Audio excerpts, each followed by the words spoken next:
Today, we're reacting to the craziest free roam FNAF games that the community has ever created. From absolute industry legends all the way up to games you've probably never heard of.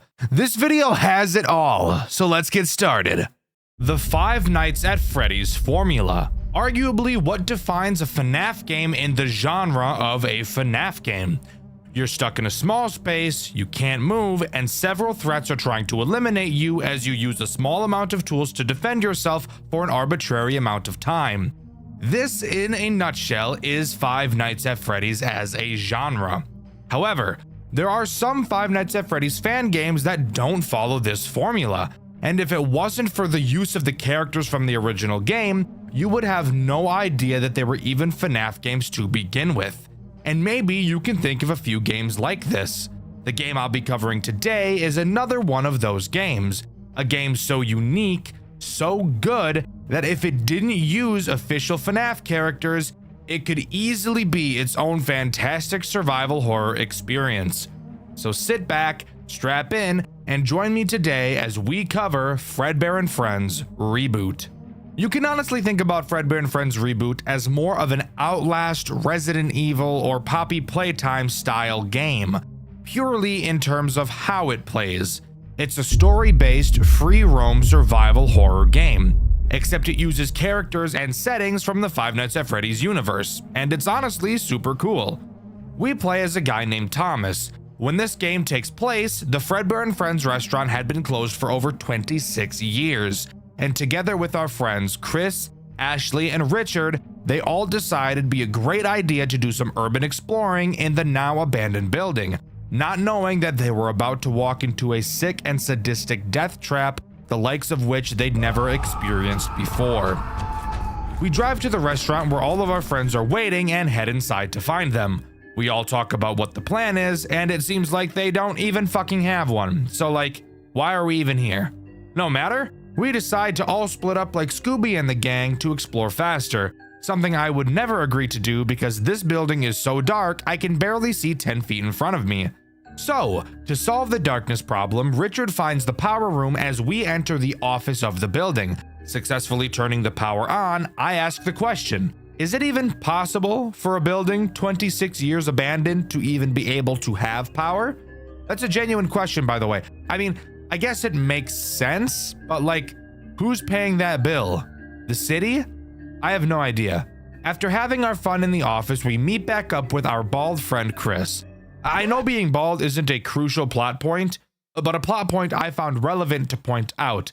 Like, imagine being bald. Couldn't be me. I have luscious locks. Bald bitch, loser bitch, boy, loser bitch. Chris tells us he wants to continue exploring to find out more about this place, which I call bullshit on because this bald loser is sitting down and is actually not exploring a damn thing. Heading back to the office, we find two documents for Chris since he's too lazy to go look for himself. One of the documents mentions the animatronics acting up, and the other talks about an armed man in a purple suit. I wonder who that could possibly be. We go back to where Chris was, only to find him missing. After exploring around, we realize we can't find a Richard or Ashley either. We hear a voice in the distance yelling to get away, and later hear what sounds like Richard getting attacked. What the fuck? We decide to say fuck our friends and run to the exit, only to find that the door is somehow locked. We decide we need to go hide in the office since there's a door we can close to keep ourselves safe. As we run down the hallway, we run into Chris. Relieved, we go to greet him, only to watch him get snatched from something hiding in the vent on the ceiling, pulling him up into the ceiling and tearing him apart. Yeah, not this way though, not fucking that way, no we ain't. We obviously turn around and go to the other entrance of the office since I'm not about to get ganked like Chris just did. As we go to the other hallway, we can hear loud metallic footsteps following behind us. We quickly hide under the desk and hope that whatever is following us is retarded. We watch as a crooked spring Bonnie limps through the office, unaware of our location. We come back up only to hear a ring of the phone on the desk. We answer the phone to be greeted by some douchebag using voice mod like those guys that go on Valorant to flirt with any female over the age of 10. If you want to survive, listen very closely.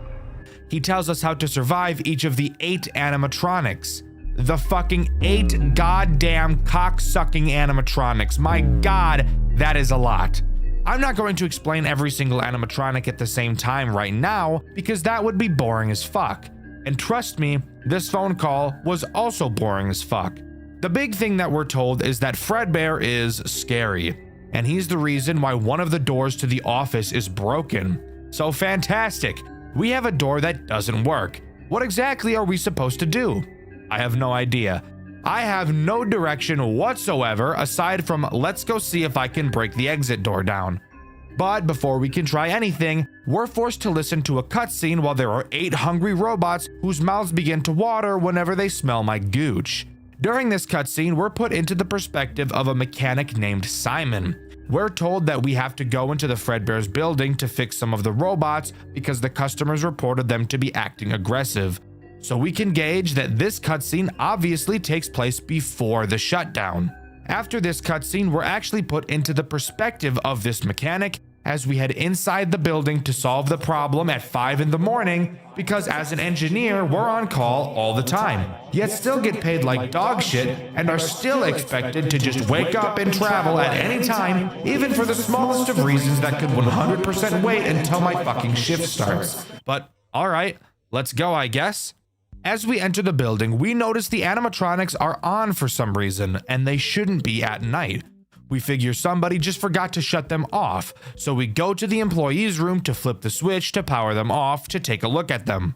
After grabbing the key from the office and heading inside, we find that the power lever for the robots is actually already off, yet for some reason, the characters are still on. We decide to just manually shut them off to work on them instead. So we walk to the stage, reach up to turn off Spring Freddy, only to get that soldier boy cranked on us and get knocked the fuck out by a guy who I can only assume to be the guy we heard on the phone. We come back to playing as Thomas again, and are tasked with obviously finding a way to get the exit door unlocked. We find a key to the bathroom on the office shelf and head down the hall to go inside.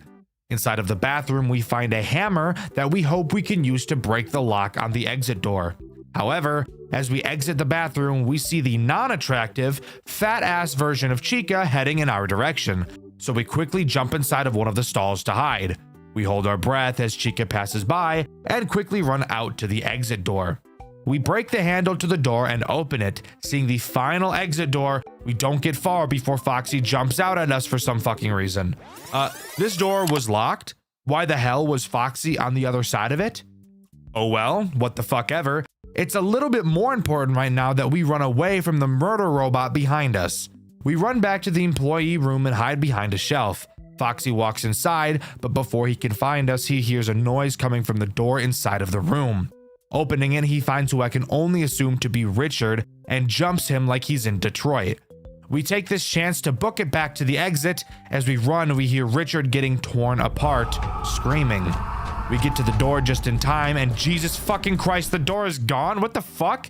Let's ignore the fact that this doesn't make sense because I don't think I need to explain to you why a door disappearing doesn't make sense. We turn around to see a certain large twitching bear. He just screams in our face and disappears, clearly being a hallucination. We figure there's no better time than the present to find another exit. As we walk into the main party room, so does Spring Bonnie. And now's the time where I can talk about how he works. Spring Bonnie is as basic as it gets when it comes to a survival horror character. He patrols around the building, and if you get too close to him in his line of sight, he'll start chasing you, and he won't stop chasing you until he kills you. And there's also no chance you're going to outrun him. The only way to get him to stop chasing you without dying is to lure him to the side of the office with a door and close it. But you also really have to be careful with how you close this door, because it doesn't work how any normal FNAF door would. It only stays closed for about 2 seconds, so make sure you time this properly. Nope.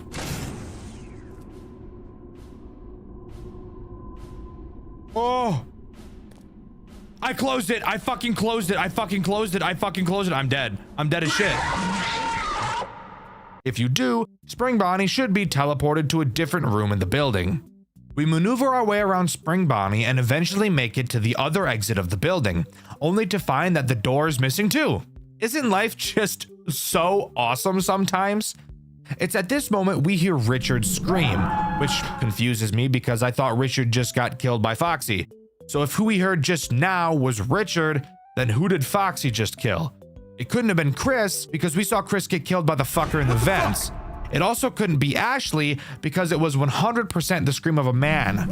And it can't be the engineer because he entered the building in that cutscene 26 or more years ago. This is not important at all, so let's actually continue talking about what's happening, shall we? We head back to the office where we heard the scream, only to find nobody there. We figure for some reason we should go back to the employee room. Why? Ask Shitlips Thomas, because I can't figure out a good reason to go back there, but apparently he's the FNAF expert and not me. Before we can continue, we get another engineer cutscene. We're dragged into a back room and we overhear two people talking. Well, really only one person talking, because the other guy has his voice changer on so deep thinking it'll make the e-girls wet, so I really can't even hear him. Why didn't you just kill him? Really? Dave, you know exactly what happened before.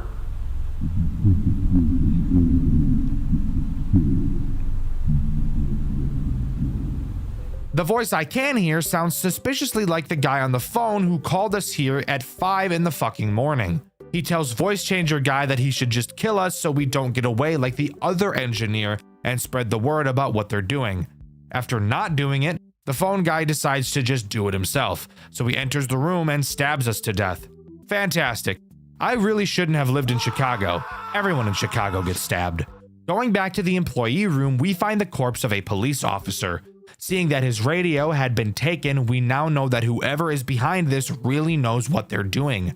But we figure that because a police officer went missing, that other officers will be arriving at some point to look for him. So knowing all we have to do is survive, this game's most agonizing survival section finally begins. And I get to explain what all of the characters do in grueling detail, because they're all laid on us at the exact same time, and we're just supposed to remember what they all do from the 2-minute phone call we got 15 minutes ago. Hooray.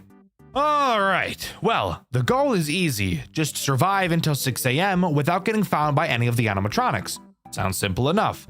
All we have to do is track all of their movements and learn their patterns, and then find a spot in the massive 3D environment where none of the characters ever have a line of sight to, right? Almost, but not really, because one main character, Bonnie. Bonnie is this game's way of preventing you from doing exactly that. On certain time intervals, Bonnie will emerge from the room where the puppet is. Yes, by the way, the puppet is in this game. Don't think too much about it. There are a lot of characters from a lot of different FNAF time periods in this game, so just shut up. Anyways, Bonnie will exit this room and make his way to the employee room to turn the puppet control lever on. Once it's on, the puppet will begin moving on a track across the ceiling that leads to a door which has some chains on it. Why are there chains on this door? Well, it's to hold back and stop the big bastard himself, Fredbear. If the puppet makes it all the way to this door, it will break it down and allow Fredbear to come out. And spoiler alert, Fredbear always knows where you are, and if he gets out, you will 100% die, because as mentioned earlier, he doesn't care about the doors, and he is faster than you are. So, all you have to do to prevent this from happening is go into the employee room and turn off the puppet control lever whenever Bonnie turns it on. This leads to you needing to be moving around pretty consistently throughout this night. Why do that when you could just hide right outside of this room, or maybe even inside of it? Well, that's where Spring Bonnie comes back in. Spring Bonnie, and in fact every character during this section, has a very specific movement pattern that they will walk in. And thank God they do, because memorizing these patterns is the only reason I ever completed this section. Spring Bonnie has the habit of walking into literally every single room in the building, and his line of sight is really large, so you will have to always maneuver around him. Also, if that wasn't awesome enough, with every hour that passes during this section, each animatronic will become more and more agile, which really just means their line of sight increases. Chica is the next character I want to quickly mention, and she is pretty boring as a character. She's just Spring Bonnie, except her path doesn't cover as much ground as his does. Her line of sight also appears to be a lot smaller than his, so that's good news, I suppose. She does go through the main party room a bit during her cycle, and that will become important later when I go over my amazing strategy. Let's cover Freddy next, as he will probably cause you the least amount of issues out of every character in this game. Freddy will randomly spawn in random rooms, typically next to the doorways. All you have to do is not walk directly into him. He won't chase you, but if you get too close, he'll instantly kill you. So really just make sure you're watching where you're going. Mangle isn't that terrible either. Side note, I know its name in the game isn't actually Mangle, but fuck you. It looks just like her, and it crawls through the fucking vents like Mangle, so I'm calling it Mangle. Mangle is also the one that killed Chris in that cutscene earlier too, by the way. Mangle is also incredibly easy to deal with. On the floors and ceilings of certain rooms, there will be large vents. Occasionally, you may notice wires coming out from those vents. That means that Mangle is waiting there, and if you walk by, she'll snatch you up. So once again, just like Freddy, open your eyes and you'll be just fine. Foxy is the only real problem during this night, as he's a random character with no pathing, and is also super easy to forget about. Foxy has the chance to be hiding behind any doorway at any time. The only way to tell if he's there is by standing next to the doorway and listening for quiet breathing. For some reason, you can't just move to one side of the door and check if he's standing there, since you literally can't see him even if he is there, which is something I died to in my playthrough, and you can see that over on my second channel, Dexter Black. That's really all of the problems to worry about during this night, but Bonnie is obviously the most dangerous. So, how should you go about pulling this off? Well, when this game first came out, there was a super awesome glitch you could use to cheese this entire section. If you remember where we hid from Foxy during a cutscene, you used to be able to hide in the exact same spot, and both Bonnie and Spring Bonnie, aka the only characters that enter the employee room, wouldn't be able to see you hiding there. And since it's in the employee room, it was right next to the puppet control switch, so you could beat the entire section just by standing in one spot. Unfortunately for me, I didn't get the luxury of being able to do that, as in the newer version of this game, during this section only, an invisible wall is placed there to block your path. So I had to play the legitimate way. This is when I started to develop my strategy. I'm gonna be so real with you, it took me about 45 minutes to complete this section. I am complete ass at these types of games, which is why I never play them. I personally really dislike the mechanic of every enemy is patrolling randomly and will chase you when seen, but you also have a bunch of bullshit to do at the same time.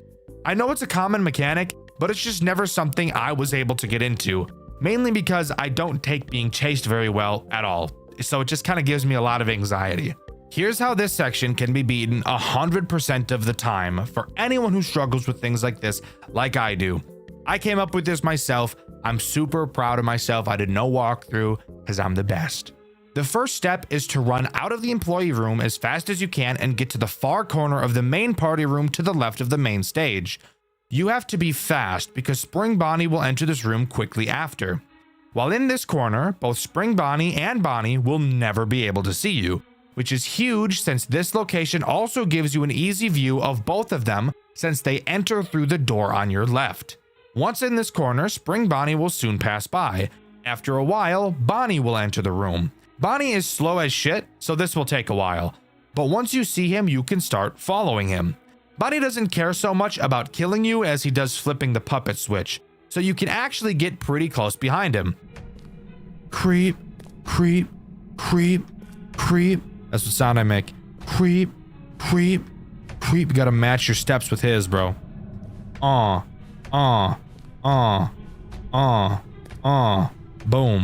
boom, boom, boom, boom, boom, boom. All good. But obviously, if you get too close, he'll still kill you. Once Bonnie leaves the main party room to enter the hallway, Spring Bonnie should be up near the office, so you don't have to worry about him. Take the time it takes for Bonnie to enter the employee room and flip the switch to stand by the doorway to listen for Foxy. Once Bonnie flips the switch, quickly enter the employee room and turn it off. After Bonnie flips the switch, he will exit the room through a door you can't even open, so you don't have to worry about him turning around. After flipping the switch, you want to run back to the main party room. At this point, Chica should be inside. She will walk around the tables and exit the room through the door that both Bonnies enter through. Simply be slow and follow her. Once she leaves the room, go back into the far left corner again. This is now going to begin the second cycle. This time, since the paths that Bonnie and Spring Bonnie take are much different in length, they will be a lot closer together. Bonnie will enter the room first this time, with Spring Bonnie directly behind him.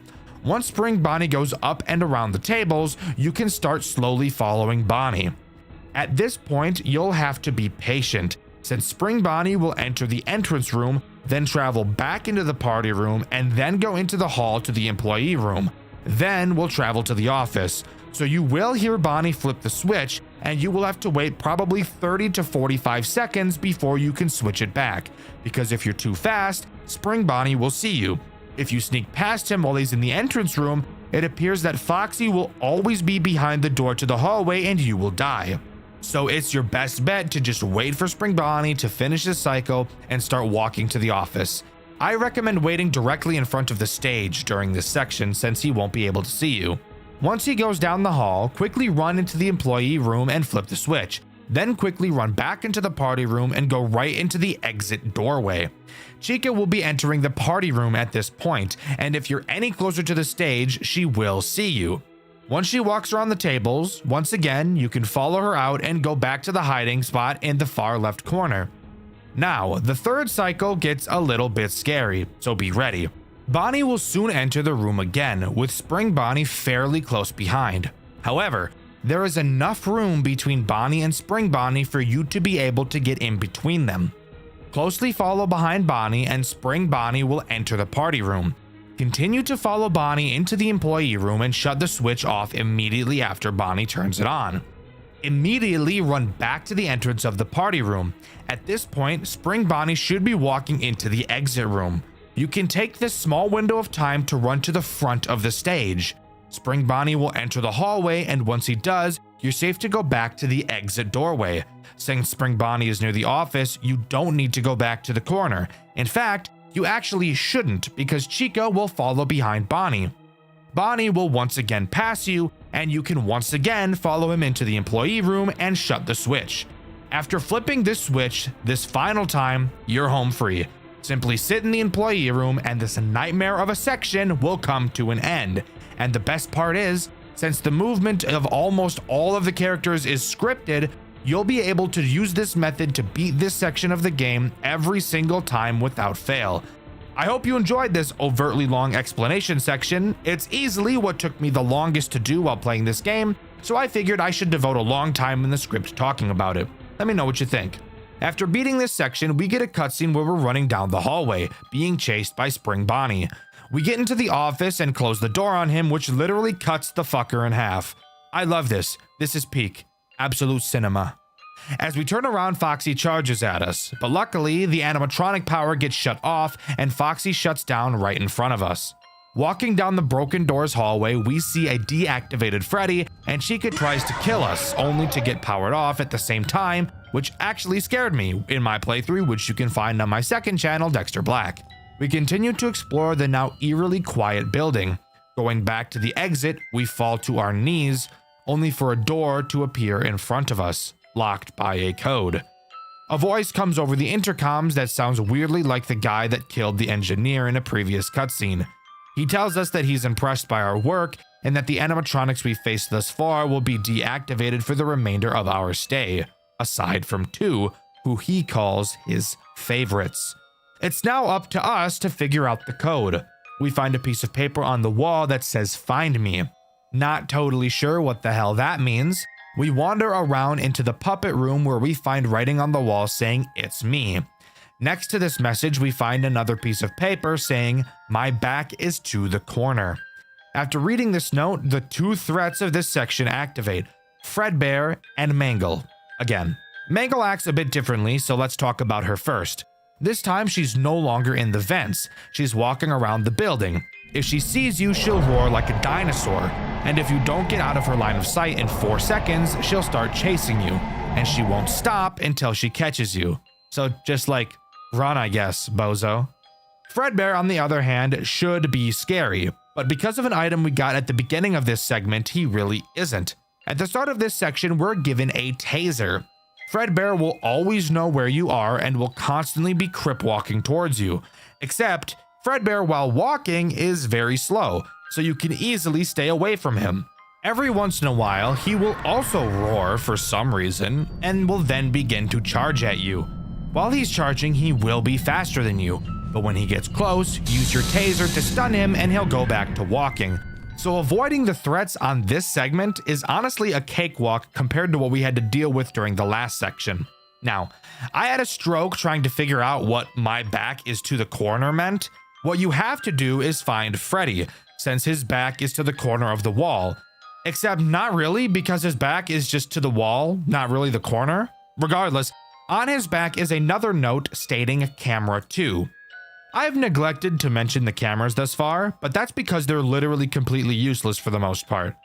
Throughout the building, there are several monitor stands where you can place your monitor, because I guess you can't just hold a fucking iPad with your hands. You instead need a holder like a toddler who blares annoying ass YouTube videos while in a public restaurant, and the parents just find nothing wrong with that since they'd rather have the internet raise them instead of them. Anyways, when you place the monitor down, you can look at the cameras. Big whoop. Using your eyes is better in a game like this because you can walk around freely. Regardless, looking at camera 2 now, we find another message saying, "I'm here." Going to the location of camera 2, you'll find another note saying, "Look up." On the ceiling, you'll find the number 7 and yet another note reading "Inside my head."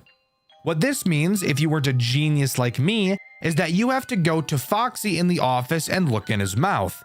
Inside, you'll find the number 3 and another note reading "Behind a curtain."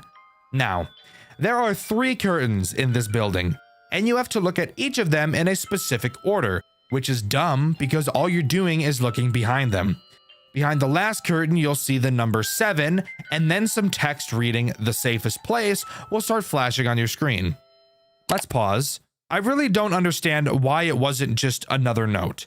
This is supposed to be like an escape room set up by the guy that locked us in here. How the fuck was he able to make us hallucinate a phrase? I don't know. Let's move on. The safest place refers to the office. Going back to the office, we find another note reading the second digit. Obviously, the second digit is the number 3, as it's the second digit we found on this little scavenger hunt. Finally, going back to the exit door, we can type in the code 6373. Fun fact, by the way, you can actually just type in this code at the start of this section if you don't want to go through all the bullshit I just explained, because there's no check here to see if you have or not. But after punching in the code, the door disappears. Opening another door that it was covering leads to another room with no fucking door. Falling to our knees again, all of a sudden the door reappears for some reason, and a bunch of police officers barge in past us, and we're taken out of the building to safety. After being rescued, we're shown a cutscene where Thomas is either being interviewed by police or is in a therapy session. I can't quite tell which one is correct. He freaks out about his friends being killed and then realizes he never heard anything from Ashley. No screams, no body found, nothing. This makes him tweak like when I'm in line at the grocery store and some 40-year-old mom pulls out her own grocery bags to save the environment. You want to know what I do when I see someone using their own bags in the grocery store? When it's my turn in line, I tell the bagger, "Hey, all my shit, double bag it." Anyways, after this cutscene, we're thrown into the credits. But that's not where this game comes to an end. We actually get a post-credit scene like it's a Marvel movie, where Thomas is in his room. He wakes up in the middle of the night and looks out his window, only to see the silhouette of an animatronic we never saw in the pizzeria staring back at him. And finally, Fredbear and Friends Reboot comes to a close. Overall, I think this game was a super enjoyable experience. Did I get overtly frustrated and almost give up while playing the survival section? Yes, but I beat it, and I'm glad I did. The story to this game is simple and nice. There's no retarded digging that we have to do to learn the simplest things like a fucking name of a character, Scott, asshole. We're instead just given a story the way it should be given. A few mysteries here and there, but nothing so overtly frustrating that it makes it not fun to figure out. The game looks gorgeous, it plays well when you understand what you're doing, and overall I would highly recommend you give it a go. Obviously, from the teaser we saw at the end of the game, a second game was clearly in the works. But with no updates for several years, and it being confirmed that at some point the game's development was put on halt, and given the fact that this game came out 7 years ago, I don't think it's very likely we'll see Chapter 2 anytime soon. But hey, only time will tell. I have been very critical of Steelwool ever since the release of Five Nights at Freddy's Security Breach. For those of you somehow unaware, Steelwool is the company behind Security Breach and both of the FNAF VR games.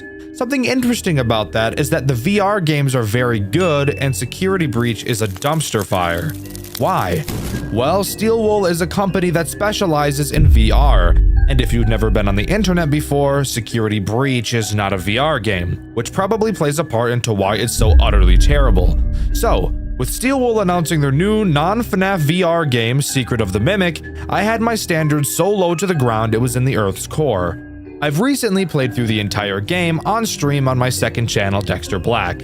Upon completion, my conclusion was that the game was actually pretty good, and I ended up giving the game a 7 out of 10. Now pause! I beat the whole game in one 7-hour sitting, and if you were to have asked me 7 hours earlier if I would have given this game a 7 out of 10, I would have definitely said no. So, how did we get here?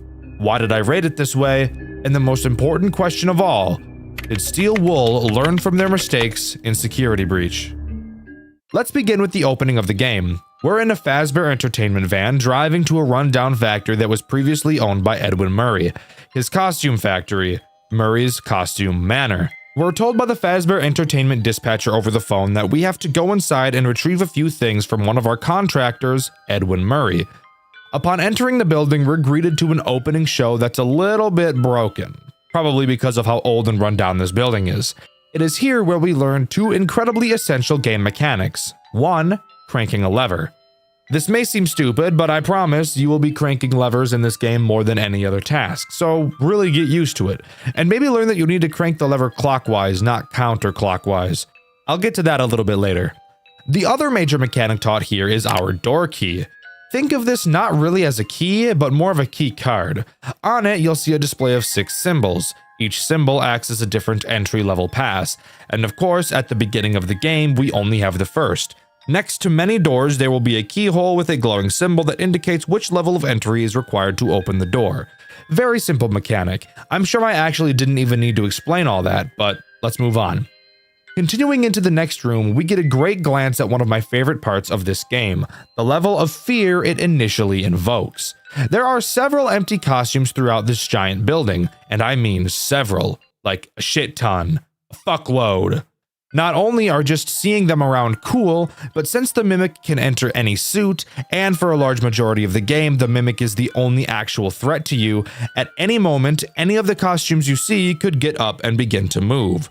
When I first heard of this mechanic before the game was released, I was actually really turned off to the idea, just from knowing how Steelwool handled wandering animatronics in Security Breach. For those who don't know, in Security Breach, there are also several wandering animatronics that exist solely to piss me off. A lot of that game has you sneakily maneuvering around these characters as to not be seen. However, in Security Breach, Steelwool had not figured out how to make good character AI whatsoever. The characters in Security Breach think much more like an AI than an actual real-life threat, which I guess technically makes sense, but it isn't actually fun as a gameplay experience. If getting chased by a character, you turn a corner and hide, the animatronic will more than likely be able to guess where you are and kill you. This is not fun. Imagine you're being chased by someone or something in real life. If you turn a corner and hide without them seeing where, the chances of them knowing where you are immediately are pretty much zero. This is why chases in Security Breach aren't fun. Another reason Security Breach characters fucking suck? Animatronic spawning habits. I stated that the characters wander around. However, I neglected to mention that they will always wander somewhere near the player. For example, if the animatronic is in one room, and you move to a room that is a very far distance away from the room the animatronic is in, it obviously wouldn't be very fun from a gameplay standpoint to still have the animatronic wander in that first room. So, how do you fix this issue? Either A, have the animatronic begin walking towards the room the player entered and then continue to aimlessly wander from there. Or B, teleport the animatronic into the new room away from the player and then continue to wander. Security Breach decided that option C was even better. Why teleport the animatronic into the room and away from the player when we could instead spawn the animatronic directly fucking behind them? No, I'm not joking. In my stream of Security Breach, I actually stopped playing because of these two enormous gameplay problems. You can't have a character that will know your location the moment they see you, and then also continuously spawn those characters directly behind the player to get them seen. This does not lead to a fun gameplay experience, it leads to an incredibly frustrating one. So, how does Secret of the Mimic use wandering animatronics? Well, this is actually a spot where Steel Wool learned a lot, and there is actually a very large improvement. So, the Mimic gets into a costume and begins to wander. Let's say it sees you and a chase ensues. If you were to turn a corner and leave its line of sight, instead of knowing exactly where you are like in Security Breach, it will instead mark the last point it saw you and move there. Then it will wait to see if it can see you again, and if it can't, it will continue to walk in the direction you went in. Meaning that if you turn a corner and hid in a locker, it would not know you went into the locker and would walk past it. This is how you do a wandering threat mechanic. This creates fun strategic gameplay, not frustrating poopy ass gameplay. Anyways, we try to enter another room but see that the key symbol doesn't allow access as it's one level too high, so we continue. We find a mailbox machine, which I will say doesn't really make sense from almost any standpoint. You can insert your key into the mailbox machine to then add whatever mail was inside into your key box. And at several computers we find later, we can then read those letters. I have no idea how this makes any lick of sense in the game world, and there are several questions I could ask to break the logic of this mechanic, but I don't want this video to be an hour long, so let's just forget about this. Continuing in the other direction, we walk into this game's central hub area, where the very important security office room is located. Here we learn another frequent mechanic, jerking off generators. That's all I have to say about it. I could explain the mechanic a little bit more in detail, but I mean, just look at it. We're jerking it off. We can see the level to access the security office is one level above ours, but after jerking off the generator, it busts and the door opens and we can enter, hearing the dispatcher over the intercom inside. The dispatcher tells us that the Mimic is currently active inside the building and that it does have some homicidal tendencies. I could have figured that without him telling me, but that's cool, I suppose. It's also in this room where we find three very important and frequent machines we'll be seeing around the building: the computer, the upgrade station, and the inventory. The computer is pretty simple. With it, we can check the map of the building, read the mail we collect, and run a minigame called Moon EXE and something called Parachute.exe that requires the maximum access level to run. The upgrade station is pretty simple. It upgrades our key to the next access level. And finally, the inventory, which is a little silly. Around the map, you will be able to find several objects, most of which being collectibles, but some being important objects like cranks. You can put these objects into the inventory and then access them at any other inventory machine we find later. This bitch is literally just an ender chest. Holy shit, we've done a lot of yapping, but I had to do so in order to explain the central mechanics of this game. Now we can actually start talking about what happens. Let's take a little note. This game is very large and very long, just like my meat whistle, and it would take literally hours to talk about everything as in detail as I've been talking about it so far. So, for the sake of the sanity of you, me, and my editor, I will very simply be going over what happens for the majority of the game, only pausing to go into detail for things I think really matter, or for things that stuck out to me. I'm not going to be deep diving into every puzzle we have to solve, nor will I be mind-numbingly explaining every little bit of fucking backtracking we do. Trust me, you'll still be able to follow along with what's happening if you have a brain in your skull though. So, let's continue. Using our upgraded key, we head back to that locked room from earlier and enter inside, solve a puzzle that turns the power to the building on and allows for the dispatcher to talk to us over the building's overhead intercoms. It's also here where we get our first glance at the Mimic inside of the stupid fucking elephant costume we saw at the beginning of the game, stalking us from outside of the room. Alright, here we go guys. Back in the security office, we're told that we need to find the schematics for the Mimic, which are likely in the executive office. Of course, we need the highest access level to be able to go there, and of course, all of the other upgrade stations are in random areas around the building. Have you sensed how this game is going to work? Go to this section of the building, solving puzzles and avoiding a big boss, threat, or event, upgrade your pass, come back to the hub area, and repeat until you can get to the executive area. This is not a loop that bothers me. I love linearity like this, but I also know that some people don't, so this may be a turnoff for you. We grab a crank from the inventory and make our way towards the warehouse where the next upgrade station is. We use the crank to open this gate. Oh fuck, goddamn! Alright, shit, the first scripted chase in this game. This one is pretty easy to get away from, however. Just hide in a locker and walk around it. All good. This is how most chases in this game will be, except the future ones will be random. During this chase, however, is probably when I should mention noise distractions. It's another way to manipulate the Mimic's AI. Given that the Mimic doesn't have a line of sight on you, if you cause a distraction, for example, grabbing a wind-up mouse and making noise, it will pursue the sound before continuing to look for you. This makes for a more strategic way of getting around the threats. Even though I literally only used this once throughout my whole playthrough, and it wasn't until near the end of the game, I would recommend you do this though and not play the way I do. Heading into the next area, we see we need a crank to open up a gate. Wandering into another room, we actually find the next upgrade station. That was oddly easy.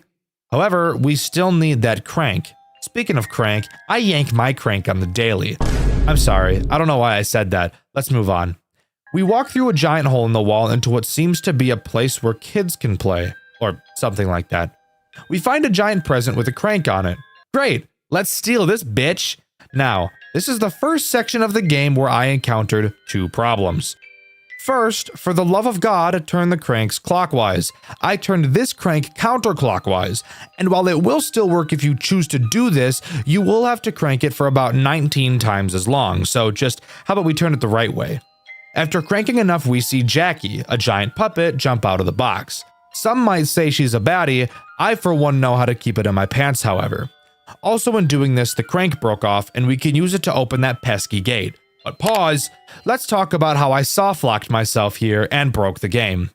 When I first saw that we needed a crank to open the gate, I had not yet found the Jack-in-the-Box room.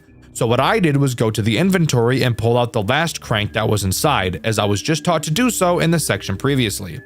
After doing so, I let Jackie out of the box and retrieved the second crank, which fell on the floor. I decided I liked the new crank better because the handle was red. What can I say? I'm a simple man. I took this crank to the door and realized I couldn't put it into the handle. I thought I'd try the other one that I pulled out of the inventory. So I dropped this new one on the ground, grabbed the other, and noticed I couldn't insert this one either. I then thought that maybe I broke the game and just needed to put the one I took out of the inventory back in.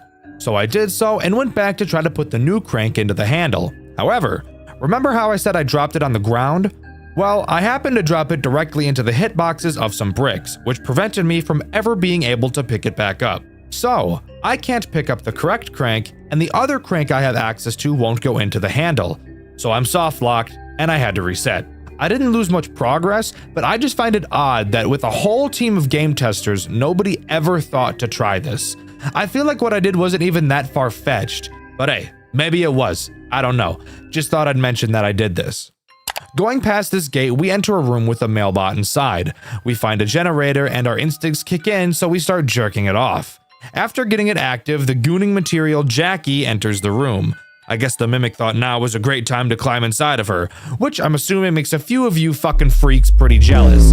She rudely attacks the minimum wage working mailbot and throws him into a fucking wall. Can all my wages relate to this? Anyways, it's at this point that Jackie then sets her sights on us and the chase ensues. This chase is by far my favorite in the entire game. Something we'll notice as we continue playing this game is that it begins to lose steam as it goes on. But to be fair, that is to be expected with most games that exist. This chase has us running through the warehouse, but Jackie is fucking awesome, and throughout this chase she will be trying to hug us. Again guys, keep it in your pants, it's a robot. But as you're running through the tight corridors, you'll actually see her arms reach out from behind you, which is honestly one of the coolest things I've ever seen come out of a chase before. I just can't get enough of how cool, scary, and intense this chase really was. On top of that, this chase is actually pretty damn long too, which I also think is awesome. There's a criticism I have with Poppy Playtime Chapter 4, that being, they go through the characters in that game so quickly that none of them really leave an impact. Trust me, each major antagonist like Jackie in Secret of the Mimic leaves an impact, and the length of the battle is definitely one of those reasons. Something cool about this long chase though is that there's always something different happening. Very rarely is it just run down a long hall like it's a chase straight out of Garden of Banban. There's always levers to pull and doors to open that make these chases even more intense. We slam Jackie in a gate and jerk off another generator. Believing we're safe, we continue, but guess what, fucker? Jackie is right in front of us and we're stuck in a vent. What are we to do? Well, Jackie weighs as much as a Discord moderator, thankfully, and the vent crashes.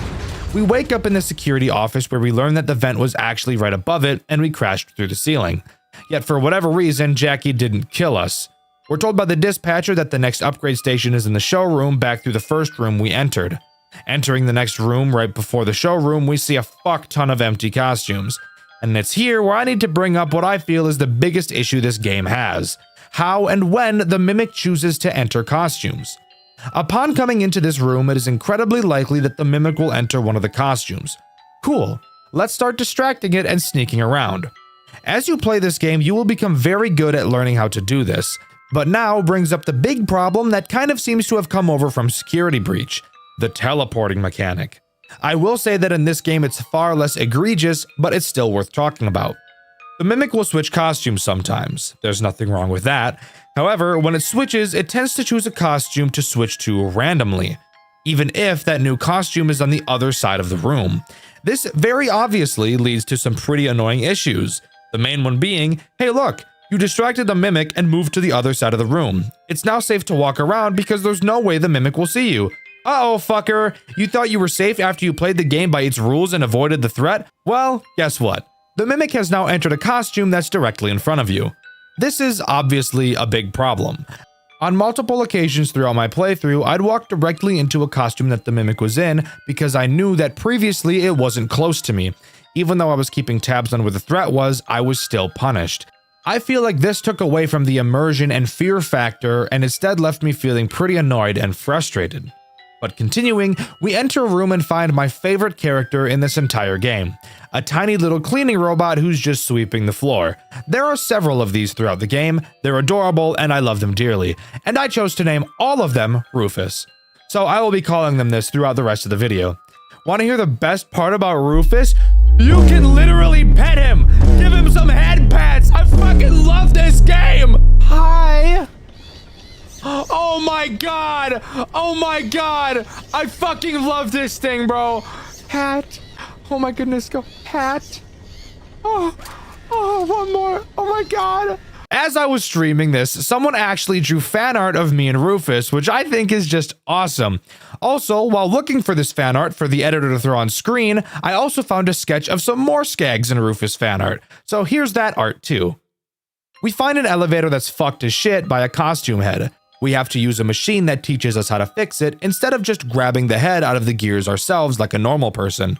I don't really know why safety is a big concern now, given the fact we willingly went into a building with an actual murder robot. We have to retrieve the maintenance cassette to learn how to properly fix the elevator, which is conveniently located in a room approximately 95 football fields in length away. Which means we have to walk back through the room of bullshit, dick-ass, fuck-ass costumes. After grabbing the cassette, we head back to the elevator and learn the process of fixing it. Keep this in mind because it will become incredibly important later. We fix the elevator and can continue moving on. Going up the elevator, we find Rufus number 2, give him a pat, and enter the showroom where we meet the next big bad. Fucking Music Man. By the way, I know his name is Big Top in this game, but I'm choosing to call him Music Man instead, so eat my ass. While I think this section is very fun, here is where I also found another way to softlock myself. However, before I talk about how, let's go over what it is we're supposed to do. The goal in this section is to spin the prize wheel, but you have to complete minigames and beat the scores in order to win prize wheel spins. Music Man will be watching you the whole time. You'll see multiple mannequins around the area for some reason, and if you walk into any of them, they will make a lot of noise. I want to pay money to play these games. Keep that in mind. The first game I chose to play had us shooting targets with a toy gun. However, I found it way more fun to shoot the stupid fucking Helpy Bear in the face. After completing this minigame, the power to the large room goes off, and Music Man goes into attack mode. Thankfully, he is bolted to the ground and can't actively move around, but he will spin in a circle trying to look for you. If you make too much noise, either by walking, running, or bumping into one of the mannequins, then he will immediately turn towards you and butt-fuck your pussy and/or bussy. After the lights went out, several more mannequins spawned, acting more like a maze now. You'll have to quickly move around them because, again, Music Man is rotating in a circle and will kill you if he sees you, so you have to move fast. Once you get back to the entrance, you will have to complete an energy puzzle. But you want to know something cool? It's timed! Yay! As you're trying to complete it, Music Man will slowly pull himself towards you. If you're too slow, he's gonna have a bussy buffet. After you turn the power back on, I guess he decides he doesn't want to kill you anymore and goes back to behaving. Now we're free to do the wheel spin. Fun fact, it's rigged as shit, and you'll always get nothing on every spin except the last one. But after getting your spins done, we have to go play another minigame. The next one I chose to do was one of those classic games where we have to throw a ball at some big goofy ass teeth. However, once again, I found it much more amusing to throw the balls at Helpy instead. Let's speed this up. You have to play a minigame, sneak around the Music Man, and quickly solve the energy puzzle 3 times in a row to complete this section. On the final wheel spin, we win the grand prize and can continue. But let me explain how I soft-locked myself first. Somehow, this is even dumber than the last time. So, there are 3 minigames to do in this section. The first shooting minigame, the ball throwing game, and the second space shooting minigame, which plays the same as the first, but it's in space. What you're supposed to do is play each minigame once. However, there's nothing preventing you from playing any of the games more than once. So what I did was do the first shooting minigame, then the ball minigame, and then in the third cycle decided to do the first shooting minigame again, because like I said, the game allowed me to. When you enter one of those minigame areas and start the minigame, a door closes behind you to prevent you from fucking something up. However, since the game didn't expect me to do the same game twice, after I beat the score and the power went off, signaling me to go do the power puzzle, the doors behind me never opened back up, and I was stuck in the minigame room, soft-locked. Again, I have no idea how in testing nobody ever caught this. This seems like such a simple mistake for a player to make, even more simple than the last problem I had. If any of the devs are watching this video, please, fix this, please. Thank you. Anyways, after winning the grand prize, we can head up the stairs and hear a large crash. What the fuck? We look down where we were before and see that Music Man has broken himself off the floor and is nowhere to be found.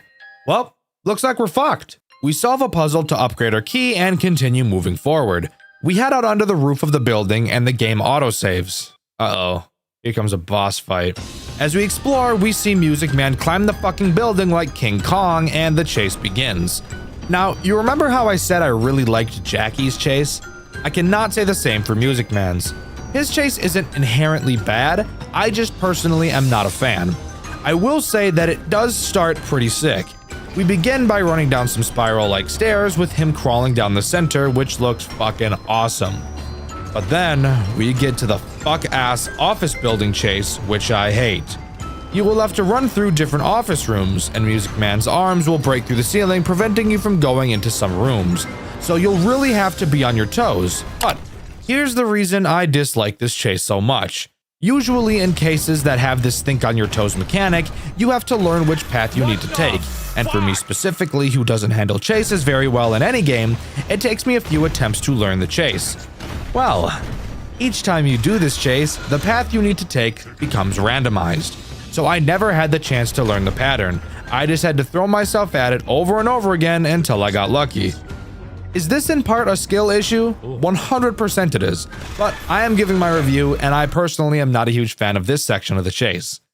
After the office section, we move to what I'll call the crawling section. The chase gets much better from here.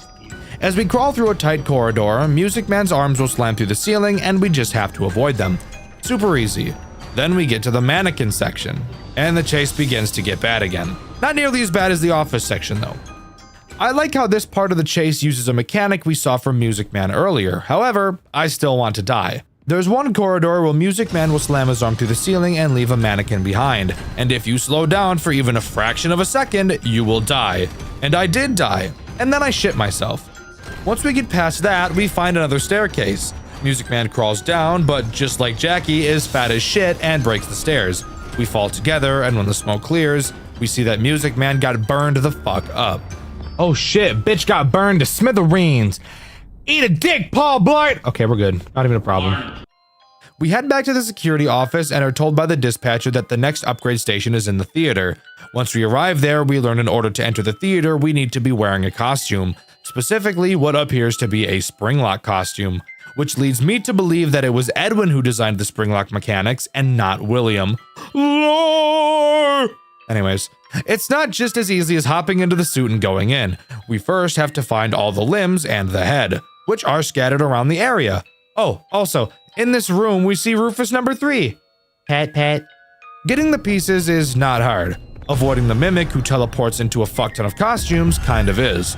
Collecting all the pieces probably took me 40 minutes, but if you're actually talented, you could probably do it in 10. Just know, it's not hard. But if you want to see me do it, you can see it in the VOD on my second channel, Dexter Black. Hopping into the suit, we move on. While in this suit, the mimic will not be able to tell it's us, so we're completely safe. However, while in the suit, we won't be able to perform important tasks, so we'll have to hop out of the suit to do so, leaving us vulnerable. Our suit is also equipped with a gun, which is honestly just giving me way too much power. Anyways, we have to solve a power puzzle and move on to the next room where we need to ditch our suit for the time being. It's also here where we learn the point of this section of the building, to act as a place that will write stories and create shows for people. Who really gives a fuck about that though? Why give a shit when I can see a ghost-ass white tiger costume giggling like a schoolgirl? Yes, I'm serious. What the fuck is that? Moving on, we solve a quick puzzle that wasn't quick for me at all because I'm bad, and that allows us to continue moving our suit and move on to the special event of this section, the show. The show itself is boring as dick. Throughout, we have to use the gun on our suit to shoot some targets to progress the story, and occasionally shoot little puppets that try to attack us. But here we learn something super interesting. This game takes place in the 50s, so long before the first Freddy's location. Yet somehow, both Foxy and Roxy are in this show, which leads me to believe that Edwin designed those two characters as well. Lore! More lore! After completing the show, the ledge we're standing on breaks and we get fucked up. We wake up in a hospital area with a thick-ass nurse taking care of us. She believes that we're a robot because, no shit, we're sitting in a suit. She notices that there's a foreign object inside of us, and I tell her I have a foreign object that could be inside of her too. If you couldn't guess, Nurse Sweet Cheeks will be the boss of this section. While we move around, we see that she's stuck on a track, so great. Her movement is limited. Oh god damn it, she broke off the fucking track and is now free roaming. Fuck! Since the area we're in now in the building is a recycling center, in order to continue, we need to do some recycling. And of course, Nurse Boner Alert is roaming the whole time. This section isn't too hard, and I actually kind of liked it, even despite the fact it may seem like otherwise in the VOD on my second channel, Dexter Black. Thankfully for us, I didn't softlock myself in this area this time. It's also in this area where we find the next upgrade station, and we're actually almost completely upgraded. After recycling all of the trash, the chase begins. This one is a bit different. It takes place on a conveyor belt that she's walking against. We have to shoot garbage out of some vents to fuck her ass up and push her into some lava. Wow, that was, actually surprisingly easy. I was concerned I was going to be stuck on this chase for an hour like I was with Music Man. Moving on with our brand spanking new upgrade, we begin to head back to the security office and oh, for fuck's sake, the lava didn't kill her! Of course the chase isn't over, you moron, that was way too fast. Before I talk about this chase, I want to mention how fucking awesome the music for it is. It's my favorite song in the whole soundtrack, and I'll make sure it's the background music for this section. You hear that, editor?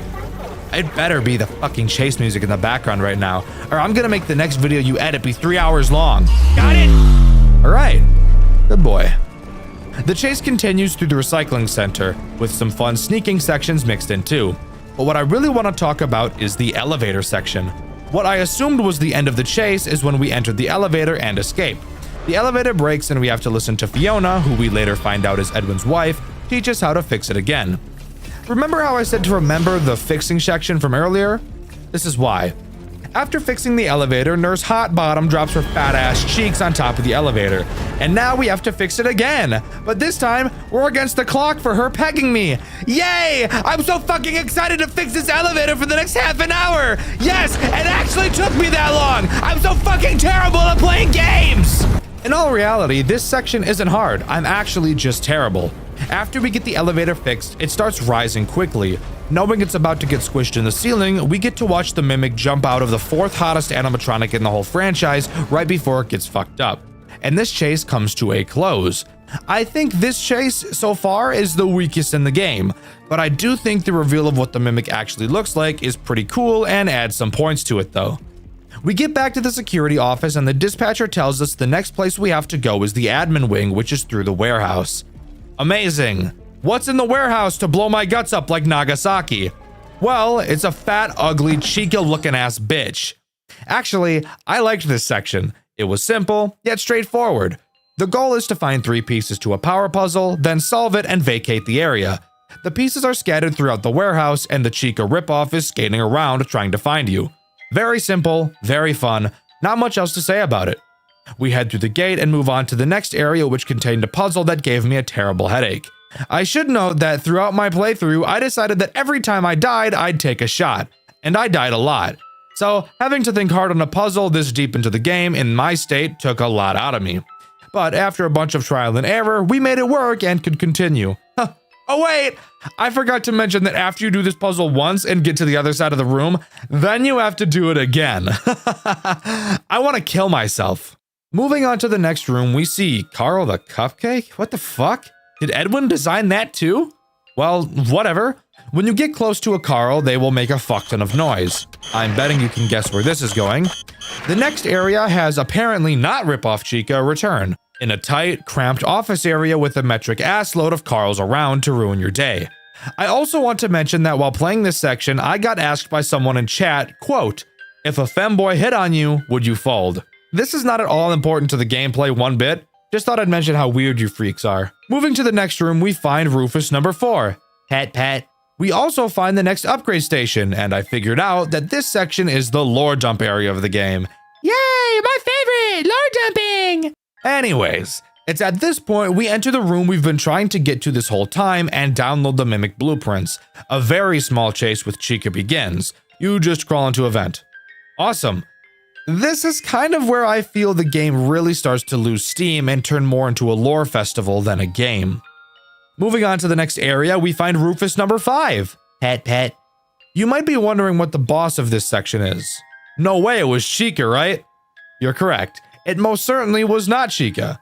We head underground into the darkest room of all time and learn that the major fight of this section is against the stupid white tiger ghost costume we saw earlier. The tiger teleports around and can't go into the light. Lights around the dark room turn off and on, so you have to dash from one section to the other. At the end of the mad dash, there's a glowing star, which is probably important to the lore in some way. You take that star through a fucked up maze, all while the tiger will randomly teleport in front of you, jump scaring you and making you restart. I'm not really the biggest fan of this section, I can't lie, so I'm gonna try to get through it as quickly as I can. After getting through the maze, you set the star back down and do another mad dash section. Do this mad dash to maze section 3 times and we're done. Thank God. After this, we head to an elevator and all the way back up to the security office. The dispatcher tells us our work here is done and we should put our key into the inventory and leave. Does this at all sound a bit suspicious to you? Well, who really cares? We're done. We put the key back in the inventory and walk out of the building. On the drive home, the dispatcher calls us and asks why he hasn't been able to get a hold of us for the last few hours. Confused, our character, whose name is fucking Arnold, by the way, horrible name. Anyway, sorry. Confused, Arnold tells the dispatcher that he's been talking to him the whole time, and that he just told him to put his key away.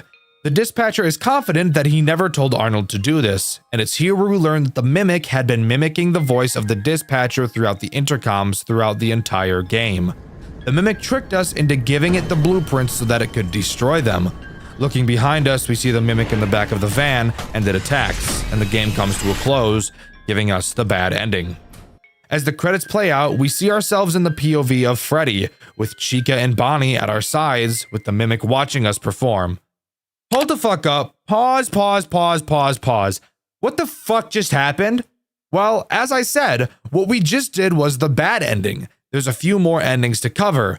I will note that I only got 2 endings, the bad ending and the extended bad ending. What the fuck does extended bad ending mean? Well, let's go over that one now. Going back to being able to put the key in the inventory, if we instead take it and travel deeper into the building, the Mimic shows its true colors and tells us that we're going to die. We travel to some vents and head back up to the first room we entered and travel down through the floor deeper into the facility. It's at this moment when we're attacked by fucking Music Man again. What the fuck? I thought he was dead. As we travel down this large elevator, he will slowly begin crawling after us. Every once in a while, the elevator will stop, and we'll have to quickly pull some levers to get it to continue moving. This random fight was so unexpected, I actually think it's pretty cool that he came back out of nowhere. I was honestly pleasantly surprised considering how much I hated his original fight. After escaping, we enter a new room, seeing a massive Freddy head. The original Freddy. Remember, it's the 50s, years before the first Freddy's location, yet here he is. Why? Well, it's at this section we learn that Edwin was actually originally in charge of the Freddy Fazbear project, which is one of the craziest twists of all fucking time. But I'm gonna be real, it also makes the entirety of the lore all the more confusing. Oh yeah, also, Rufus number 6. Pet pet. Moving on, we enter the room where we ended at in the bad ending, seeing Bonnie and Chica half-built performing on stage. But wait, they were way more built than this at the end of the bad ending. Does that mean that the Mimic finished building them during that ending? Keep that thought in the back of your head. Going to a computer, we activate the stage lights to watch the show, and the Mimic crawls out of the pile of endoskeletons. Not in a costume, just a jumbled mess of fuck. This section confused me a little bit, but it's actually pretty cool.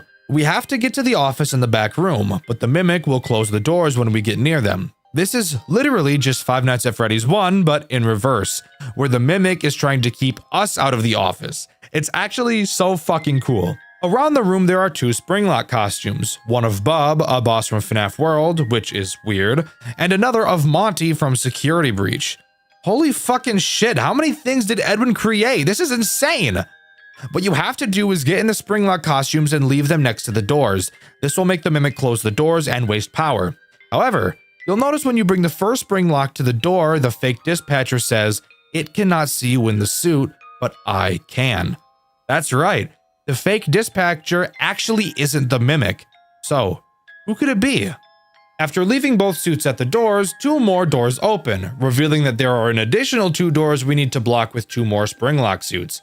Awesome! As we walk to the next set of doors, the fake dispatcher voice starts to change into a more female-sounding voice. Power. It will trap us both down here in the dark. Isn't that interesting? The remaining 2 Springlock suits are Lefty, what? Nah, just kidding. I'm pretty sure this is just Fredbear. And the other appears to be Spring Bonnie. Are we serious?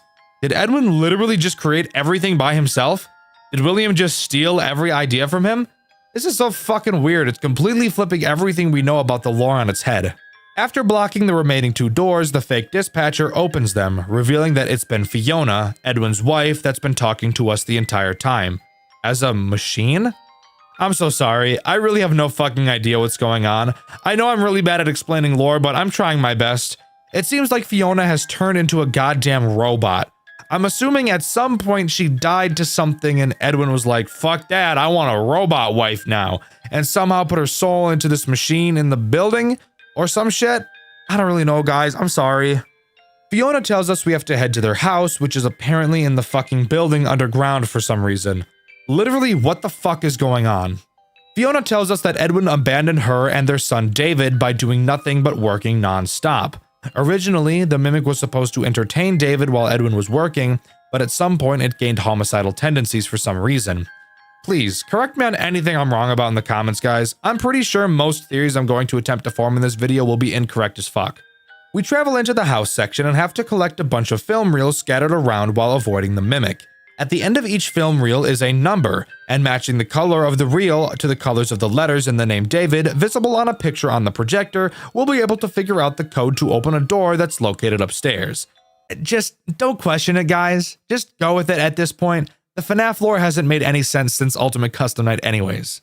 In these tapes, we see Edwin's neglect for his wife and son, and in one tape, see that the fucking Mimic is Fiona? What the fuck is happening right now? So, I guess at some point Fiona fucking died, so Edwin had the Mimic start mimicking her to be a mother figure to David? Do you guys think after the Mimic took over Fiona's role, Edwin fucked the Mimic too? Dear lord, guys, the fanfic writers are about to go apeshit with this. Inputting the code, we enter one of the final rooms and find Rufus number 7. Pet pet. We also get to hear an audio recording that is so fucking confusing I don't even want to talk about it.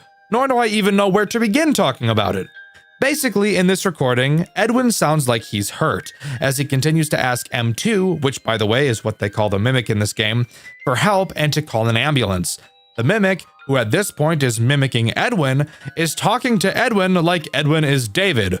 My brain is about to fucking explode. So, Edwin is dying and begging the Mimic for help, but the Mimic is in fucking La La Land and is pretending to be Edwin and is pretending that the dying Edwin is David, and is neglecting the fake David, who is Edwin, who needs help and is dying. Does that make sense? I don't blame you if you think it doesn't, because it's confusing as fuck. We enter a hidden surveillance room and run cradle.exe like Fiona asked us to, but the Mimic finds us and the final chase ensues. We jerk off a generator which starts a fire because it wouldn't be a FNAF game without one of those, now would it? And we enter an elevator, leaving the Mimic on that floor. As we travel up in the elevator, Fiona begins talking through the intercoms to the Mimic and calling it Edwin, which would lead me to believe that Edwin somehow put himself into the Mimic while he was dying? Or maybe they're pulling a complete 180, and in that recording we just heard, the Edwin begging for help is actually the Mimic, and the real Edwin is the one pretending that the dying Edwin is David? I swear to God, this has to be one of the most mindfuck type shit I've ever seen in my life. After exiting the elevator, the final chase ensues. Running through really tight corridors, not only is the Mimic, or is it Edwin chasing us? I have no fucking idea at this point. But on top of that, a bunch of little fucked up looking munchkin robots are chasing us as well. They vaguely remind me of the little smiling critters from Poppy Playtime. We run onto a small metal bridge and the Mimic drops down in front of us, but before it can pounce on us like I pounced on an Arby's beef and cheddar, another metal platform falls out of the sky and crushes that bitch. But the chase is still not over. We have to crawl through the burning building as the little fuckhead abominations crawl after us, hop onto a roller coaster cart, and finally we can relax as it drives us to the exit. Just kidding! It drops us off next to a bunch of fire, and we have to run through the burning building into the parking lot where even more little gremlins surround us. We jump into the van and we're out of that bitch, still with our key and the Mimic blueprints in our arms. As we race away from the building, the little bitching nematodes attack our van, and if that wasn't enough, somehow the Mimic has also gotten onto our van and punches the shit out of the windshield. The van crashes, and as we come to, the Mimic reaches in and grabs our key from us, attaching it to its body and leaving us to die in the burning vehicle. The Mimic, Edwin, whoever the fuck it is, didn't want to kill us. It seems it only wanted the blueprints, but I'm not sure why.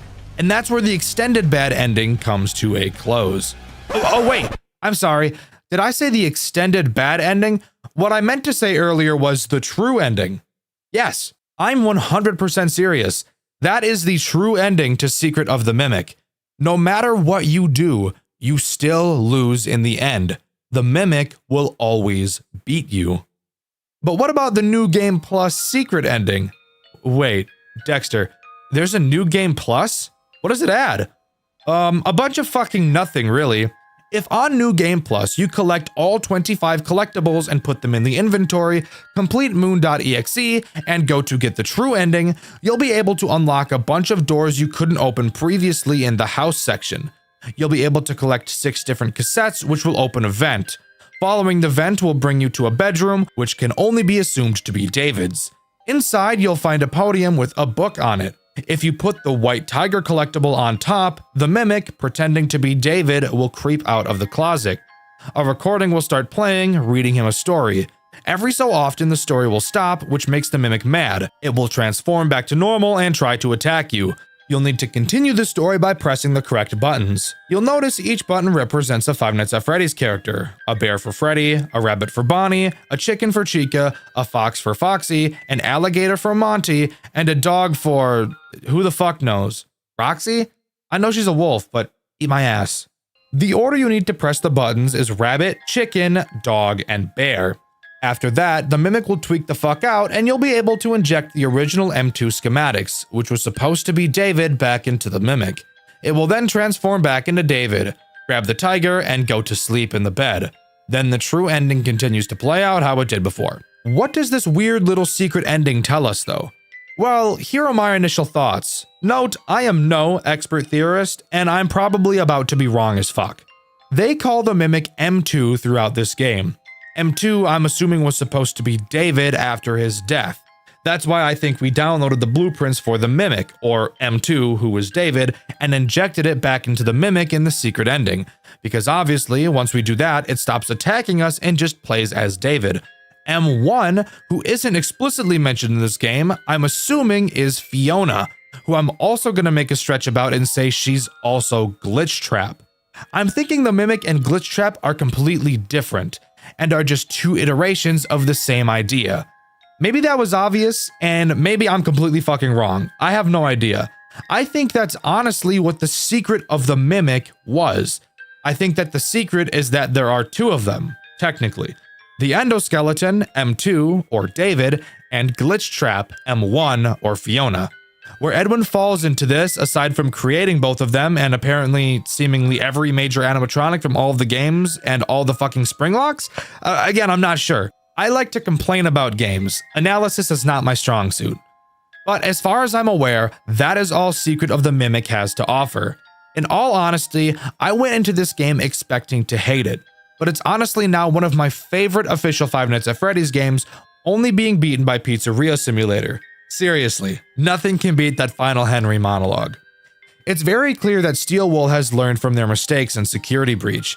There are plenty of questions left to answer, like which ending in this game is canonical, and if it's the secret ending, then how is the Mimic in Security Breach? I'll leave actual talented people to figure that out while I keep making sex jokes and yelling at horror games. Again, I believe in terms of gameplay that this game is solid. I do think it starts to lose a lot of steam after the nurse chase, and I think that the final fight against the Mimic is a bit underwhelming. But I also feel like that was somewhat intended. Of course we were supposed to lose. We know the Mimic appears in later games. There was never a way to properly defeat it. And I don't think that's a bad thing either. When you think of the best FNAF games, what games do you think of? What are your top 5 in terms of quality alone? I'm willing to bet that a lot of people share some of the same entries, and I'm willing to bet that the game we'll be talking about today is at the top of some of your lists, because it's definitely at the top of mine. The Glitched Attraction is a FNAF fan game developed by 2 18-year-old developers alone. The reason I mention their age is because of how impressive this game really is, and how impressive it is that only 2 brand new adults managed to design it themselves. When I first learned how old these guys were, I was shocked. The Glitched Attraction is one of the best FNAF games I've ever played. I know a few of you watch my content to get suggestions for FNAF games to play, and for those of you that do not pass this one up. It is one of the most high-quality experiences of all time. Let's not waste any more time and hop into the Glitched Attraction, FNAF's most high-quality FNAF game ever made. Our game begins with us getting a text from a friend asking us to come check out the new Fazbear escape room attraction, and they tell us to bring all of our things along with us. A request that is definitely weird, but since when has weird ever meant bad in a FNAF game before, am I right? So we do just that, pack up all of our things and set out. You heard it here first. The Glitched Attraction is seriously a Five Nights at Freddy's escape room, a concept that sounded so cool I couldn't not check this game out, and I'm glad I did. We arrive at the attraction and 2 helper bots explain what's going to happen, and then we have to give over everything we have. Why the fuck did we bring everything we own if we're just going to give it to some random robots? This is pretty fishy smelling, and I should know because I haven't showered in 8 weeks. With the general rules explained, we continue onto the first section of the escape room as chipper as we can be. We're kicking our feet and heel clicking and shit, we're so giddy. Not knowing what we're getting ourselves into, we can dive into the first room of the Glitched Attraction. The first room has us in a room similar in style to the bedroom from Five Nights at Freddy's 4. This room, being the first, isn't very difficult, but let me go over the 4 threats you can find in this room. While you're trying to think, focus, and not be a fuck-up, Nightmare Balloon Boy will be sitting on a chair, because his fat ass wouldn't ever dream of helping anyone, but would instead prefer to sit there and be pointless. But sometimes, he gets a little antsy. You can tell when he's like this because he will visibly seize in his chair until you shine your flashlight at him. It's weird that doing this causes his seizure to stop though, because when I quickly shined a flashlight in my epileptic friend's eyes, he went comatose on the ground and started foaming at the mouth. But to each their own, I guess. If you don't aid in Balloon Boy's assisted suicide, he will jump off the chair and kill you. Something interesting I noted is that Balloon Boy actually makes no noise when he shakes or even when he jumps off of his chair, leading to a majority of his jump scares feeling really awkward. I get why he doesn't make any noise, because it'd be way too easy to not lose track of him, but just something I thought I'd bring up. You'll realize there's a giant window in this room as well, which lets you see outside. Occasionally, you'll be able to see Nightmare Fredbear stalking you from between the trees. Little does he know that his eyes are actually signal beams as bright as those stupid fucking white LEDs that are now being put onto vehicles, so that when I'm driving at night, everybody's headlights look like they have their fucking brights on. So when I flash my brights at them indicating to turn theirs down, then they actually turn their brights on, which simulate what I can only imagine to be the lights of God. And then I feel like an asshole because I just flashed a guy who didn't have their brights on. Sorry to go off on a tangent like that. I just really had to get my frustration about LEDs on cars out of the way, and I really didn't have a good outlet to do so. Anyways, you'll see Fredbear slowly inch closer to your window throughout the challenge, and when he gets super close, you'll have to close the curtains until you hear him laugh, signaling to you that he's gone away, and then you can reopen the curtains. Why on earth do you not just choose to keep the curtains closed for the whole time then? I have no idea. It's not like we need the moonlight to see. The bots at the beginning gave us a fucking flashlight, but whatever, I guess. Speaking of your flashlight, little tiny stupid insignificant Freddles will periodically appear around your room. They make the same noise as they do in FNAF 4, so hearing them shouldn't be a problem, especially considering how god-awful annoying they sound. Shine your flashlight at them and bada bing bada boom, they go away. But if you let 3 stay in your room and assault your eardrums for too long, 2 of them will grab either one of your butt cheeks as the third dives headfirst into your rectum, which some of you sick fucks may find pleasing, but I for one do not. The final threat you have to worry about is Nightmarionette. If you somehow, by some miracle, haven't noticed in the footage I've been showing on screen so far, there is a giant hole busted into the wall of the room, which is very poorly boarded up. Why is it boarded up? I hear you asking.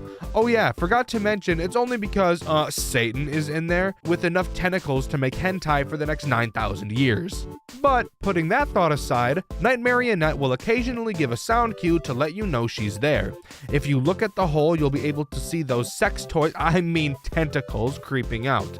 At this point, you'll need to make a mad dash to the golden Freddy suit, which is conveniently placed in the room with you, and hide inside of it. Once you do so for long enough, Nightmarionette will leave. Now, hold on. I'm not done talking about this stupid fucking golden Freddy costume yet. I have some complaining to do, if you could imagine. This golden Freddy suit takes about, 2 fucking decades to put on. I'm not kidding. You will feel like this game is broken or has paused as you are putting this fucking thing on. But if that wasn't enough, taking it off is somehow even worse.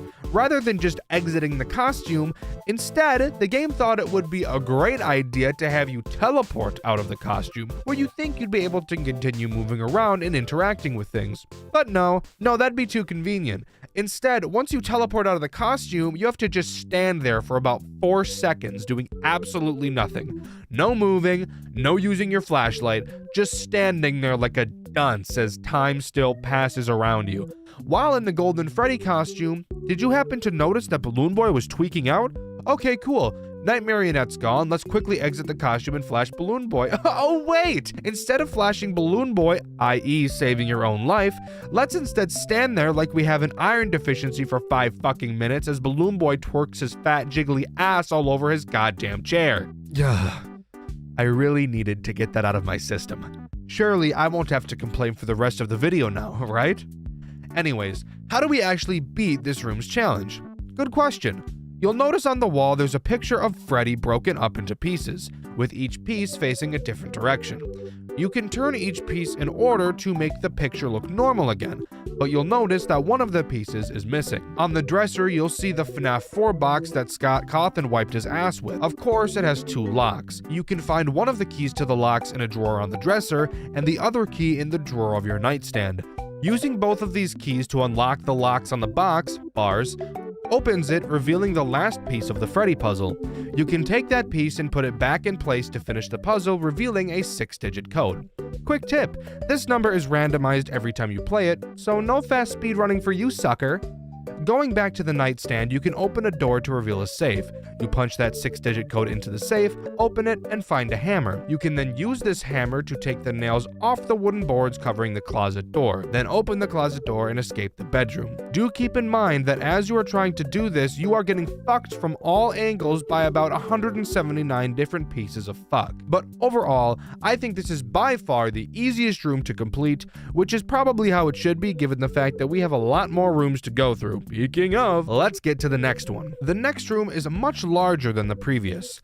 This time there are only 3 threats: Toy Chica, Mangle, and the Cupcake. This room is basically a big circle. Chica will walk around the circle patrolling for you. If you get in her line of sight, she will start to chase you. If she catches you, she will throw the meanest right hook I've ever seen since Muzi. You can hide in any of the several lockers lining the walls, but be aware that not all lockers can open. And if you want to know something super awesome, which lockers open are randomized each time you play. Meaning if you lose a run, some of the lockers you hid in before probably will be locked this time. Isn't that awesome? The Cupcake will also patrol around, but he is much less important. He himself can't end your run, but if you're not watching him and accidentally step on him, he will squeak, causing Chica to be alerted to your exact location. For me personally, I hate this type of mechanics in games. I want to note, I don't think they're bad mechanics, I just don't like them. When there's a puzzle, I would like to be able to focus on the puzzle without having to worry about being chased at the same time. It also doesn't help that I don't handle being chased very well in any game, period. But it definitely doesn't help when I'm trying to focus on solving a puzzle on top of that. Just a me thing. But if that wasn't enough for my poor heart to handle, we have Mangle tacked on top of that. Mangle is hiding in the ceiling throughout the challenge. Occasionally, you will hear vent noises. When you do, that's when you know Mangle is about to drop down on yo ass. She has 2 possible drop locations. If you hear the vent noises on a side of the room that you're not on, you can safely ignore her as long as you don't then move to the side she's on. But if you hear her on a side of the room that you are on, you have 2 options. You can either A, move to the other side of the room, which might be a problem if Chica is over there, or B, hide in a locker. If you don't hide and Mangle happens to see you when she drops down, she will start to chase you. And unlike Chica, when Mangle chases you, there's no way to make her stop. At that point, even hiding in a locker won't be enough to be able to protect your cheeks. So, about the puzzle I was bitching about earlier. You'll notice a large door locked via a pin. The pin is 6 digits long and consists of 6 different symbols. Around the dark room, you'll have to find sticky notes on the walls that correlate each symbol to a number, which will give you the code order needed to unlock the door. If you couldn't have guessed, yes, this is also randomized each time you play. Simply find all the notes, type in the code, and you're done. Come on, you didn't really fall for that, did you? That was way too easy. This is a FNAF game, remember? And according to the FNAF game dev rules, difficulty equals quality. So let's make this as hard as possible. After opening up the door and flipping 4 switches to turn the power to the room on, a whole new world of fuck opens up to us, including a brand new threat, Withered Freddy. Withered Freddy sits inside of a music box, which I find weird because the marionette is literally in this room. I don't know why they didn't just use her for this mechanic, but whatever. Freddy's music box will slowly wind down, and if you don't keep it wound up, he will right hook, shatter the glass, hop out, and chase you. Just like Mangle, there's no hiding. If you hide inside of a locker, Freddy will stand outside of it and wait for you to come out. And when you do, you guessed it, he eats your ass. But because the devs of this game hate their players, if you wind Freddy's music box up too much, he will also shatter the glass and then shatter your sphincter. Cool. As if this wasn't hard enough for poor old Dexter to handle. What do we have to do now? Well, inside of the room you opened, there's some shit on the wall and we need to find some gears to make the contraption work. Again, you will just walk around the room and find all the needed gears and put them back in their place. Once you do, a door on the opposite side of the room will open and you'll have to make a sprint of fate over to it. And then finally, the room is complete. This room isn't bad by any stretch of the imagination. I actually really like the concept of adding another threat halfway through. I just personally hate it for reasons stated earlier, but that's just a skill issue on my part. Moving on. Do you like complex things? Well boy, do I have a treat for you. The third room challenge is a nightmare. Let's waste no time and do a Tolarian Community College level threat assessment. This room has 4 threats: Springtrap, Fredbear, Phantom Foxy, and Phantom Balloon Boy. Phantom Balloon Boy is simple, so let's cover him first. He works just as he does in Five Nights at Freddy's 3. He can randomly appear on any of the cameras. If you look at him on the camera for too long, he will jump scare you and cause a video error. Except the video error in this game just means that the camera he jump scared you on can never be used again for the rest of the run, which I promise you is a very bad thing, and the reason will be revealed later. Phantom Foxy can appear in any of the 2 doors connecting to your office. If you look at him for too long, he will charge at you and jump scare you, causing a level of hallucinations to appear. If too many levels of hallucinations appear at once, it's game over. Now, let's talk about the real threats of this night: Springtrap and Fredbear. Fredbear can be seen on the cameras and will attack either one of your doors. Do note that you can close these doors and they each have their own power supply. But Fredbear is unaffected by the doors and will break them down if they're in his way. You'll have to watch the cameras to see which door he will be attacking, and when you see him charging towards one, you will have to hide under the desk on the opposite side of the desk to where he is coming from in order to stay out of his line of sight when he enters your office. Eventually, he will leave and you'll be safe to come back out. Springtrap is a goofy little thing, to say the least. Springtrap will climb through any of 3 vents, which you can see on the cameras. 2 vents bring him to your respective office doors, and the 3rd leads to the vent that is directly above you. If you see Springtrap climbing through a door vent, you will have to simply close the door to the side he's going towards. If you see him climbing through a vent that brings him to the top of your office, you'll need to quickly turn off the power to the office and hide under your desk. He'll drop down, and once he can't see you because the lights are off, he will leave. You got all that down? Good. Because we have a whole load more of fuck to talk about next. That being, how do we escape this room? Well, the goal is to open a tiny vent near the ground beneath the TV screen. To start, you'll want to check near the desk to look for a code. It's random every time, and where it appears next to the desk is also random every time, so have fun. Once you get the code, you head over to the TV screen and press developer mode, and then type in the code you found in your office. This lets you activate developer mode, which opens up a door on the wall revealing a token. Keep in mind, all of the threats are active at this time. Using the token, you pop that puppy into the big arcade machine in your office, which promptly starts up a game. That's right, while defending yourself from an onslaught of fuck, you will also have to play an entirely other game at the same time. The game in question, Save the Children, is really just a bunch of fetch quests. To start, you'll talk to Balloon Boy, who is fishing and says he needs some balloons. By the way, if you couldn't have guessed, all of the items that you'll be collecting in this minigame will be in a random location every time you play, because God hates you. When you bring the balloons back to Balloon Boy, he will give you one of the fish he caught. Then you need to find Old Man Consequences and give him the fish, since the pond he's fishing in doesn't have any. Once you give him the fish, he gives you a lily pad for some fucking reason. Don't question it. We don't have time to question it because I neglected to mention there's a fire spreading through the building as you're escaping, and if you take too long, it will reach your office and kill you.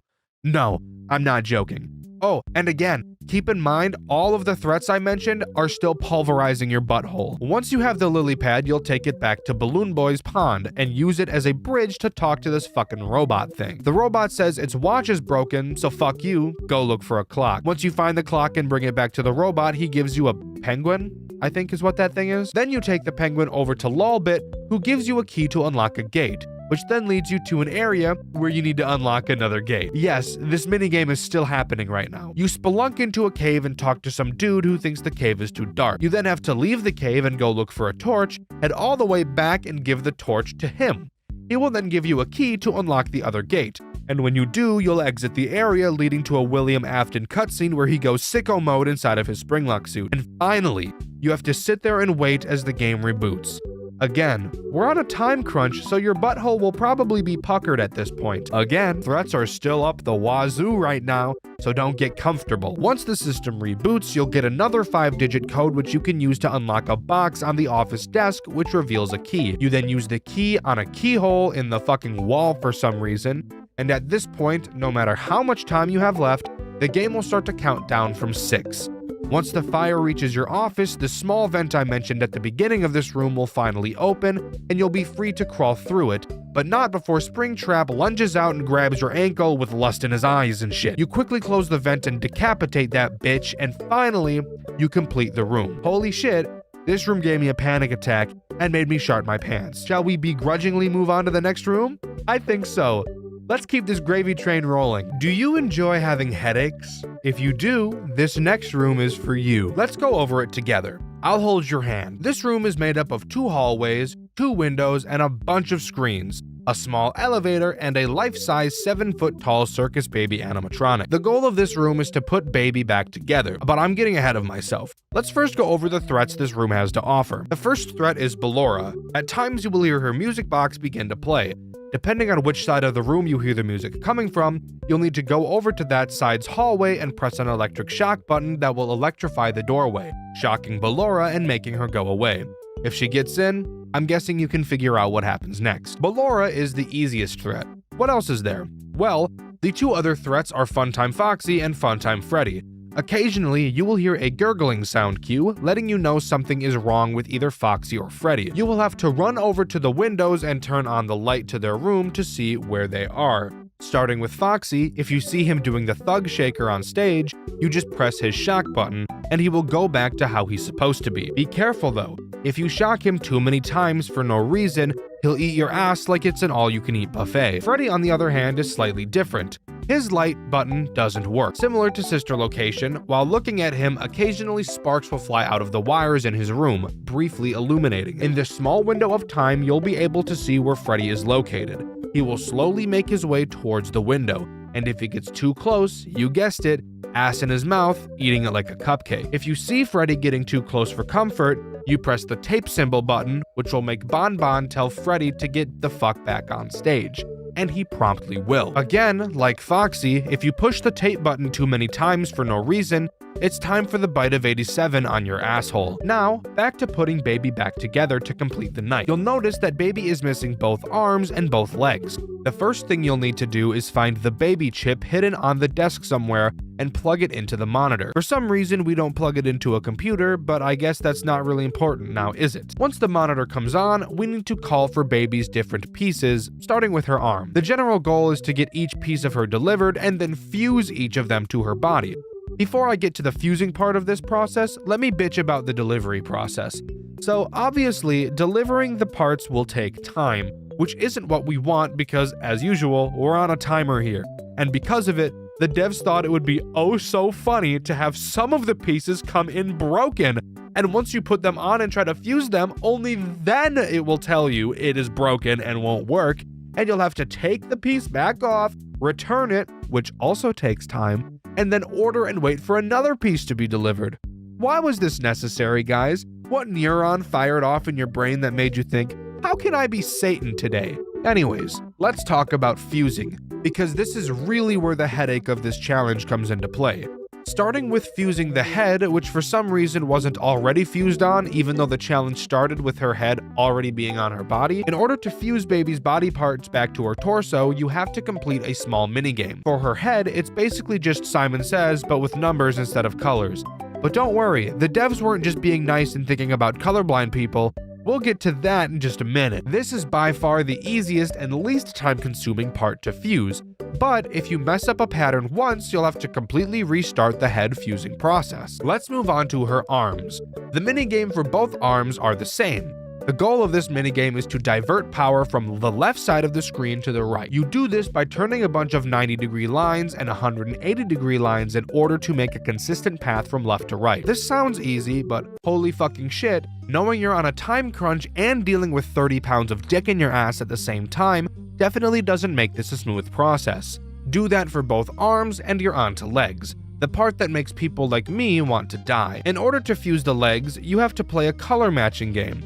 You will see 2 grids of colors, one grid where you can change the colors and on the other you cannot. You have to copy it. Let's get the big elephant out of the room. If you're colorblind or deficient like I am, this challenge is borderline impossible. I'm lucky enough to not be completely colorblind or I would never have beaten this in my entire life. But not only that, but the grid each time has a missing square, as I'm sure you've noticed, but I'm also sure you've noticed that missing square on your side and the missing square on the side you're supposed to copy are in different locations. That's because they rotated the fucking grid. Talk about a headache, am I right? Maybe I'm just brain dead when it comes to this, but trying to comprehend where each color should go when it's rotated was just not a fun experience at all. I'm not even going to lie to you. But once you finally finish fusing all of Baby's pieces back together, a voice will come over the speakers telling you that all of the animatronics have been deactivated and that you should exit through the hall on your right. When you do, you'll be led to the sister location elevator. Getting inside, it will slowly descend and then stop. You'll hear something laughing at you for a while, and then the elevator will suddenly drop and you die. The end. Game over. Okay, not really. That's just the transition to the next room. Are you ready? Because I sure as fuck aren't. Why did we agree to come to this place? It makes no sense. How does this place even exist?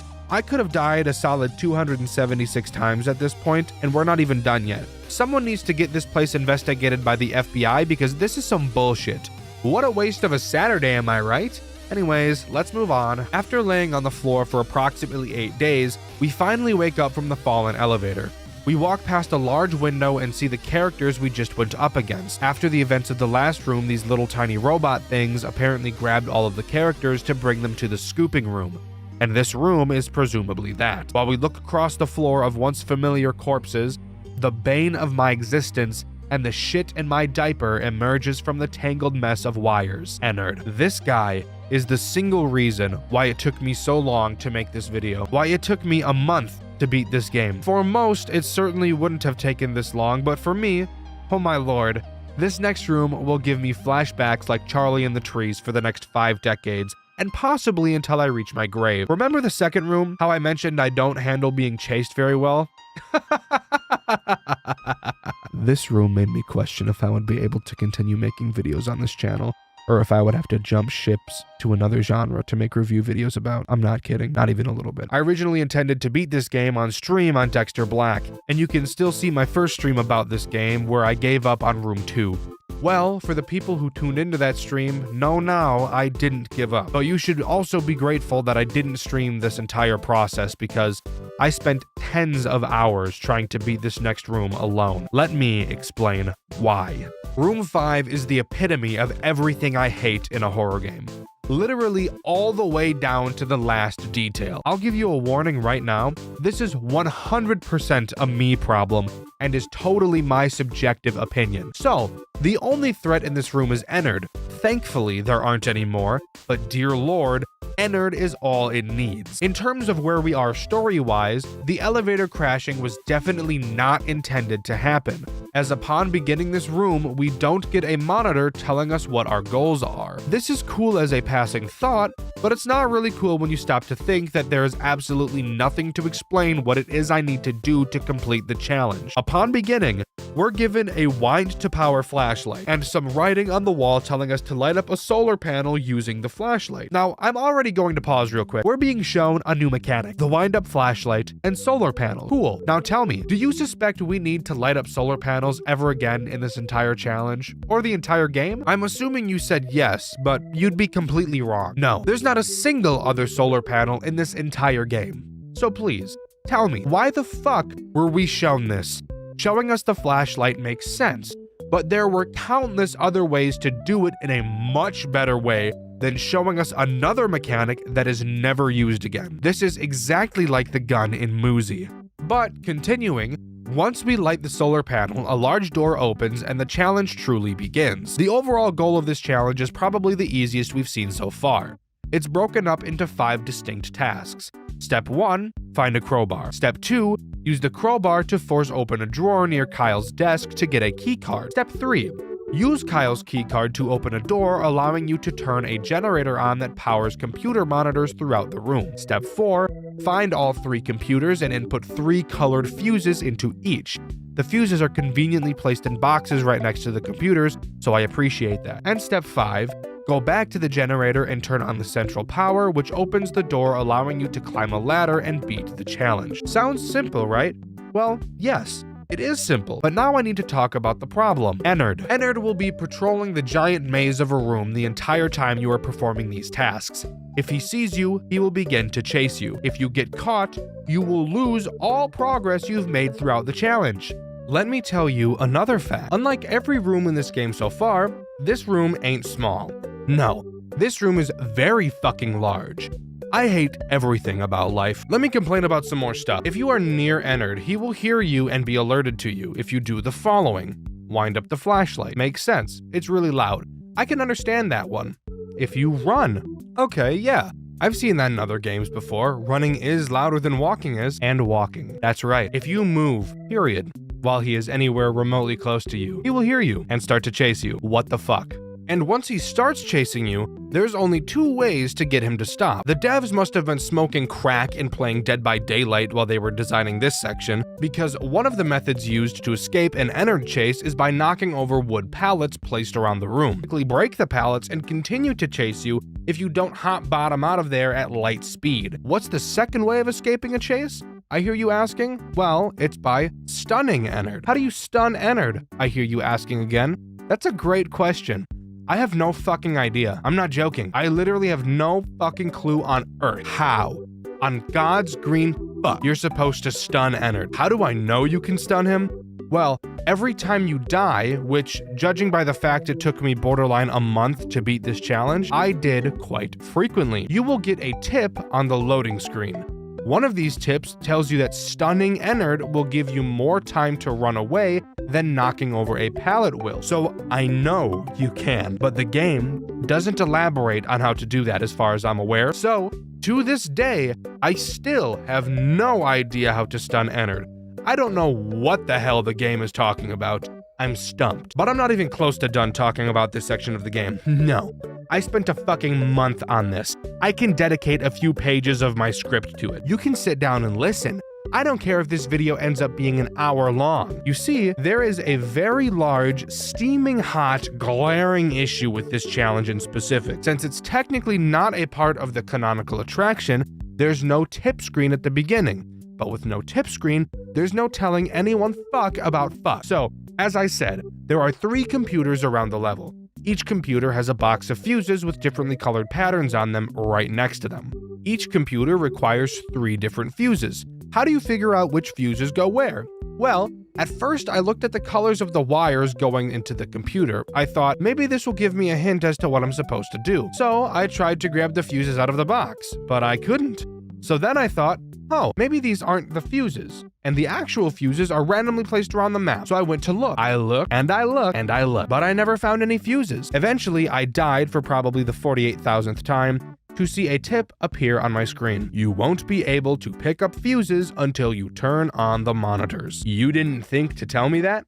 You didn't think that was important information to give out earlier? This is why we need the fucking tip screen, asshole. But fuck me, whatever, sure. So then I started trying to figure out how to turn the monitors on. I tried seeing if I could press the buttons on the monitors, but that didn't work, so then I decided to try and find something else to do. Eventually, I found a note next to a door mentioning that Kyle leaves a keycard in his desk to open said door. Okay, cool. Something to do has just fallen into my lap. Let's go find Kyle's desk. Luckily for me, desks are in the same location every time you play, so we don't have to worry about those being randomized. After looking for a very long time, because again, I don't handle being chased well at all, it's like I fucking lock up and start freezing. I don't know what's wrong with me, I just can't handle it. So, most of the gameplay boiled down to me moving incredibly slowly and taking way more time than I ever needed to complete this challenge. But that's how I personally had to do this if I wanted to play it myself, which is also why the footage you're watching right now isn't mine. Thank you, Kono and Indie Fuel. I eventually find Kyle's desk to then find another note from Kyle mentioning that you need a crowbar to be able to open his drawer with the keycard in it. Fuck me. So, after searching for another 100 years, I find the crowbar on a desk and use it to open the drawer to get the keycard. 400 hours and 2,000 deaths later, I use the keycard to open the door and find the generator inside. Flip the switch and boom, the computers are now on. Now, 5,000 deaths later, I finally get to the point where I can pick up the fuses and match the correct fuses to the one shown on the screen. After 25,000 deaths, I managed to correctly match the fuses of all 3 computers. Keep in mind, every time I die, I have to completely restart this entire process, all the way back to shining the flashlight at the solar panel. I'm on the verge of death. So finally, I make it back to the generator to turn it on and finish this godforsaken challenge. And I do, expecting the door next to it to open. It doesn't. Come in real close for me. Come in real close. This fucking door needs a separate key that spawns randomly in the level. I'm going to clench my teeth together so hard that they shatter into a fine powder. This right here is what took me the longest. So finally, after 100,000 deaths, I finally get the key to the generator to unlock the door. Come on real close again for me, real close one more time. Take a guess what's in this room. Is it the exit to let me move on to the next challenge? No, it's just fucking lore. I didn't know this while I was playing. I don't watch videos about the games I play, so I had no idea what was behind this fucking door. I know that's 100% my fault, but dear God, when I tell you how fucking pissed I was when I finally figured out this after hours upon hours of attempts, I was fucking livid. I wish I was recording my attempts so I could show you my reaction. You wanna know what happened after a reasonable crash out in this room? Ennard fucking walked in and killed me, making me start from the beginning again. Once again, I wasn't recording. However, this exact same thing happened to Markiplier, so I'll show you footage of this happening to him instead. Good. I was about to say, if that guy could have come in here, I would have been so mad. How could you ever get me in here? The amount of vulgarities that emerged from my lungs at a speed of Mach 50 in that moment was astronomical. Enough to shake trees and shatter the sound barrier. I was fucking livid. But again, I know full well that this entire section, this entire 4 pages of my script is an experience that only I have had. Nobody else on Earth struggled with this challenge as much as I did. Nobody in history has ever spent a calendar month pouring attempts into this section of a game that should only take 20 minutes to complete. I know it's a skill issue, and a very hard skill issue at that, but I could not, under any circumstance, neglect to mention how bullshit of an experience I had. I hope you enjoyed this segment. I eventually found the door to the generator, opened it, and climbed up the ladder into the next challenge of this godforsaken fuck-ass game. From one anxiety attack to another, let's talk about room 6. 6 divided by 2 is 3, and that's how many threats we have to talk about in this level. Awesome segue, Dexter. Thanks, Dexter. The first threat we'll talk about is Molten Freddy. Molten Freddy can appear in one of 2 vents occasionally. When you hear or see him in one, you'll have to break your mouse and spam click a lever in the vent to blind him with a light more powerful than the sun. Every time you flash him, he gets slightly pushed back, which leads to you spending an infuriating amount of time spamming the fucking lever to make him go away. The next threat is Scrap Baby. As I'm sure you've noticed, we're locked inside a fenced area.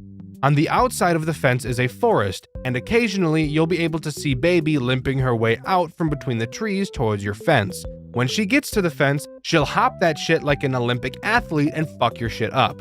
To stop her, you must go to this random screen in the wall and activate the repel system, which plays the most ear-piercing sound I've ever heard in my entire life. So I totally understand why that makes Baby go away. The final threat is Scrap Trap, who in my opinion is the stupidest looking FNAF character ever designed. You can see Scrap Trap sitting on a chair down a long hallway. You must watch him closely as he will slowly start to move until his head is eventually in an upright position. When it is, you must use the same screen you used for Baby, but instead close the door and use the call system to lure him to you.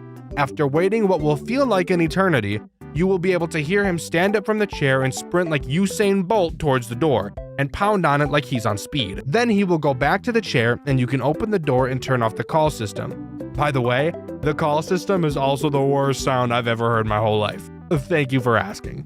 That may not sound all bad, but having to deal with all 3 of these fuckers and do the other bullshit we have to do, I promise it will become difficult to manage. So what is it we have to do? Well, the goal is to remove the chains from a fence gate so that we can open it. Simple enough. To start, you'll notice another screen different from the one used to defend yourself. On it, you'll find the opening minigame from Five Nights at Freddy's Pizzeria Simulator. You will need to complete 4 levels of this game, which in and of itself isn't a hard challenge, but when the music is pretty loud, listening for the other characters can be a problem, especially when Scrap Trap doesn't make any noise until it's already too late. After beating this game, you will unlock a prize that we can't access at this moment, so we'll get back to it in a second. Afterwards, you'll need to look around your surroundings to find 2 pieces of paper with a number ranging from 1 to 3 on them, accompanied by a silhouette of a FNAF character. You can use these pieces of paper to input a code into this little toy thing. I don't know what this thing is if I'm being honest. You only need 2 pieces of the code because you can just brute force the last one. After getting the code correct, a key will emerge. take that key and run down the hall and unlock a door to the right of Scrap Trap. This is personally where I think this level gets specifically hard, since we'll be spending most of our time in here now, meaning we won't be able to hear Scrap Trap and Molten Freddy. So if you forget to check on them, it's basically GG's. Inside this new room, we can finally obtain the prize we got from beating the Pizzeria Simulator minigame, a Faz coin. You'll notice a projector that's projecting a cut-up piece of paper on the wall. If you pull a lever on the same wall, this tiny little Freddy I can't remember the name of will try to read the projection. But he obviously won't be able to do so because it's only a small piece of a paper, you fucking idiot. Using the Faz coin, you can go back into Scrap Trap's room and insert it into Rockstar Freddy's stomach, and then press 3 buttons on his body in an order listed on a piece of paper. This makes sense, by the way. This will cause his mouth to open, revealing the other pieces of paper you need. Slap those bitches on the projector and put them together like a puzzle, which, side note, is a pain in the ass for no reason. The controls are super janky. Slap the lever with your big Coke can penis, and have bitch Freddy read it. When he does, a door next to Rockstar Freddy will open with some bolt cutters inside. You can use these bolt cutters to cut the chains off of the fence and escape this level. This level might not seem as difficult as some of the other ones have, and while none of these levels are particularly difficult in terms of what you literally have to do, all of the levels, and this one specifically, build up so much stress and really test your nerve control. After jumping down some weird looking cellar door, we enter a new room with a computer in it.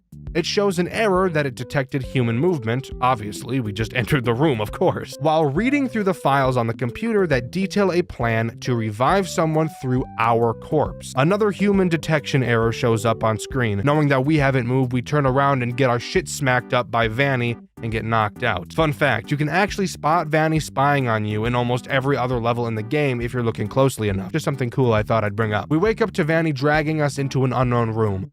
And rather than me explaining what happens next, I'd rather just show you.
Afterwards, we walk through what appears to be memories of the Bite of 87 events, and the game comes to a close. Roblox horror games, something that is pretty atypical for this channel. In fact, I've only talked about Roblox horror games twice on this channel before, one video being about Rainbow Friends and the other about Pressure. However, recently I've been getting suggested a couple Roblox FNAF games to play. I always knew there were FNAF games on Roblox. In fact, there's a couple of Roblox games that placed really high on the official max mode list. Of course, I did always intend on getting around to playing these games, and if you follow Dexter Black, you'll see that I have played a couple, and the game that we're covering here today is one of those games. A reimagining of one of the most hated official Five Nights at Freddy's games of all time, fixing all of its problems and introducing several new mechanics that make the game feel fresh, while also looking so graphically impressive, you'd be surprised to hear it was even made in Roblox at all. So join me today as we dive into the world of Five Nights at Freddy's 2 Reimagined. In terms of the game's overall story, not a whole lot has changed. At least, that is up until the end.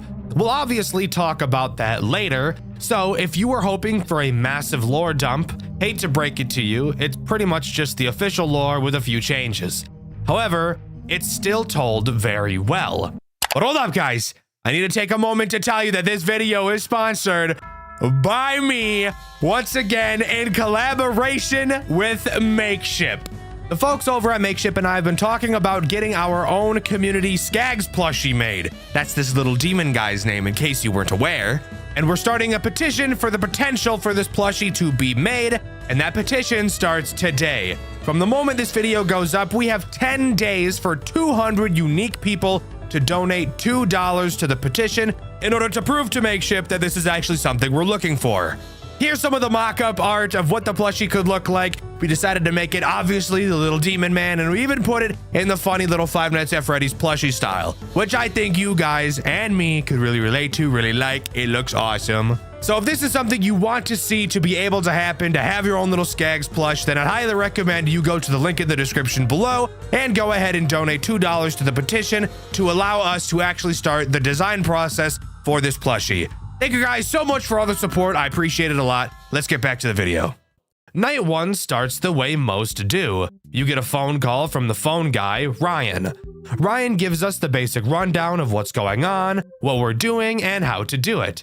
So I suppose that means it's also my turn to do the same for you. Except I'll throw in a couple dick jokes along the way, and then after the video is over, you could read the comments to find the few comedy police who say something along the lines of, "Gah, I was really liking this video, but the amount of inappropriate jokes really just took me out of it." I'm glad it took you out of it. Us normal people who aren't afraid to laugh at stupid jokes are going to continue to have fun. Keep seething. To start, there are many things that have stayed the same. Of course, the office layout is pretty much identical, 2 vents to the right and left of you, and a big open hallway in front. The camera setup has been left exactly the same as well, so at least we don't have to relearn the basics. What is different about the office, however, is the breaker box, which can be found behind you. Opening it, we can find breakers to several of the cameras around the map, and I'll explain why this is important a bit later. One thing I do want to point out right now, though, is why we whip around at breakneck speed. Seriously, look at how violent this animation is. Calm down, buddy. You're gonna give yourself whiplash. Dude, why the fuck does dude move so much? He turns around, he fucking whips. Look at him. Fuck, it ain't that deep, bro. Anyways, the next thing I want to talk about is your flashlight, as that has also been changed slightly. To start, you'll notice there is no longer a battery life to your flashlight. So you may be wondering how Balloon Boy is supposed to work without his integral mechanic. Well, hold your dick, little spastic. You're getting way too far ahead of yourself. Let's slow it down and take this little by little. Your flashlight is now used to flash not only the hallway, but the 2 vents as well, as now the vents don't have their own dedicated button. Before we continue on, there's also one little thing I do want to point out about your office I thought was funny. If you take a look at the clock on your desk, you'll see a coffee mug is blocking the second set of digits, probably so that the developers didn't have to actually program the clock ticking second by second. This literally plays no role in importance in the entirety of the game. I just think it's fun to see the way devs are able to cut corners sometimes. Anyways, moving on to the first threat this night introduces, those being Toy Chica and Toy Bonnie. Oh shit, damn. Oh, damn, mama. Sorry. Boing. They work the exact same way they do in the original with some minor tweaks. For one, if you weren't aware, let me give you a quick fun fact about Five Nights at Freddy's 2. If you dig through the game files, you'll be able to find an unused asset for Toy Chica. It's never seen throughout the game and was originally intended to be used to allow her to glide across your office like Toy Bonnie does. It's even completely coded in, but it's never called in the actual game. Well, Reimagined brings this back, and in a big way.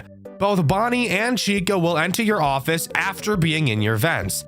However, unlike the original, where you can see both Toy Bonnie and Toy Chica staring at you in the vents, in Reimagined, they instead chose to bolt through your vents at the speed of sound, giving you no time to see them in your vent. When you hear them coming, you have to put the mask on fast. Like, I'm talking fast as shit. These guys aren't playing around at all. If they get their hands on you, they're gonna rock your world. I'm talking tie your own dick into a noose and make you hang yourself with it. Ooh. God, no, not that. I meant to fucking put the mask on, bro. I meant to put the mask on. That jump scare was insane, by the way. Seriously, I'm probably not going to get around to showing you each of these jump scare animations, but you should go check them all out because these animations are clean as fuck. This entire game looks super clean. Keep in mind, this is Roblox. It is so impressive how good this game really looks. Anyways, moving on to talking about the game. More specifically, Night 2 and the new threats it introduces. Hold up, Dexter. What about the marionette? Does she not become active on this night? No, dear viewer. No, she doesn't. In fact, the marionette is completely absent from this game. That's right, FNAF 2 Reimagined removed the music box mechanic from this game entirely. So, with my dick as hard as a rock from getting that information delivered to me, let's happily heel click our way into Night 2. Night 2 only introduces one new threat, but it's a big one. Withered Foxy. Now, I want you to pause real quick. I promise you, he is nowhere near as carpal tunnel inducing as he is in the original. In the original, Withered Foxy would appear in your hallway. You'd have to spam your control key to flash your light at him until he disappears. Every time you'd flash, an invisible value would increase by 1, and when it reached 20, he would go away. He also showed up frequently as fuck, making him the second most annoying character in the entire game, right after Toy Bonnie. So, how does Reimagined fix him? Well, he actually has two different mechanics. The first still has him enter your hallway. He'll make a breathing sound cue when he does. All you have to do is hold the light on him for a little bit and he'll leave. No spamming required. However, if you hear this sound cue and for some reason don't see him in your hallway, that means he's either in camera 1, 2, 3, or 4. You will have to find which camera he's in and use your flash beacon, which, by the way, is just a beam of light I've chosen not to mention so far. When you do, he'll fuck right off. Perfect. Something interesting about the phone call on Night 2 is that Ryan called us in the first place. At the end of the Night 1 phone call, he said he wouldn't be calling us again because the boss, presumably William Afton, is breathing down his neck. So getting a call on Night 2 is surprising. He said he saw William inputting new parts into the old robots. He also tells us that these old models are very aggressive, which is interesting because usually the phone guys in these games will refuse to tell us anything about what's going on. Night 3 introduces two new threats, those being Mangle and Withered Freddy. Mangle is the easiest to understand, so let's start with her. She follows a very basic path, starting at the prize corner and making her way into your hallway. From there, she'll just crawl across the ceiling into your office rather than entering the right vent like in the original. Of course, all you need to do is put the mask on and it's problem solved. Now, on to Withered Freddy, who is the second reason to look at your cameras aside from Withered Foxy. Freddy is not fooled by the mask, something that you may find interesting given the fact he is in the original. And I have a theory as to why he is this way. We know William is using new parts on the old characters, which is why they're moving. Well, Toy Freddy never activates throughout this game. He literally has no mechanics. So my theory is that William is using parts from Toy Freddy to make Withered Freddy move around. For what reason? That I don't have an answer to. Anyways, what does Freddy actually do? Well, he begins in the main room and will slowly walk throughout the building to your office. Since he's an older model like Foxy, he's very sensitive to light, so the flash beacon will push him back a camera. Every time he moves, he'll make a very noticeable sound cue, making it easy to keep track of him. Overall, a mechanic I'm not usually a huge fan of, but it does get some brownie points for having a sound cue associated with it, I suppose. It's also during the Night 3 phone call we learn why Henry hasn't been showing up for work. Apparently his daughter died. Wow. Who would have thought? I wonder who could have possibly done that. Anyways, snooze fest bitches, Night 4 time it is. Introducing the final two characters this game has to offer, Withered Bonnie and Withered Chica. Both do the exact same thing, but just attack different sides of your office. Bonnie will attack your left vent and Chica will attack your right. They're just like their toy variants with one key difference. They're not affected by your mask. So how do you deal with them? Well, Let's be adults and use context clues like grown-ups. Both Withered Freddy and Withered Foxy are sensitive to light. So, given the fact that Bonnie and Chica are also both withered animatronics, it's safe to say they'd be sensitive to light too. So, when you hear them crawling in your vent, which it does have a different sound cue to the toys coming through your vent, thankfully, all you have to do is hold your flashlight on that vent until they arrive. Instead of just leaving, they will actually throw you into a Five Nights at Candy's 3 style minigame, where they will jump around your office and you'll have to keep your light held on them until they eventually run away like little piss babies. Night 4's phone call mentions that the back room is starting to smell really bad, like there's something rotting back there. Now, I'm no genius, believe it or not. I do talk about Five Nights at Freddy's for a living, but I'm gonna guess that that's because there's 5 dead children back there. Just a hunch, but I'm willing to bet I'm probably correct. Night 5 adds nothing new. However, I do want to use this time to talk about your breaker, since I haven't really done that yet. Occasionally, one of your cameras has the chance to randomly break and go out. When it does, all you have to do is turn around and reboot whichever camera went out. Super simple, and in all honesty, throughout my entire playthrough, which by the way you can see over on my second channel, Dexter Black, I actually rarely ever had this happen to me. And of course, another pretty important thing to bring up is the lack of characters in this game. Notably, Balloon Boy, the Marionette, Withered Golden Freddy, and Toy Freddy are completely absent and have no mechanics. And I actually think that the reasoning for this makes sense, if my reasoning is correct, that is. So, many of the characters in the original Five Nights at Freddy's 2 just do literally the exact same thing. Tell me what the difference between Toy Freddy and Withered Freddy are. Spoiler alert, there is no difference. In fact, the toy animatronics are actually disabled on nights 3 and 4 to instead be completely replaced by the Withereds. They serve no interesting purpose at all. You don't need Balloon Boy since there's no flashlight battery. The Marionette doesn't make sense since this game came up with a much better way to force you to look at the cameras. And Withered Golden Freddy isn't present for a lore reason, which we'll be talking about in a bit. And by a bit, I mean right now. After completing Night 5, we get this cutscene.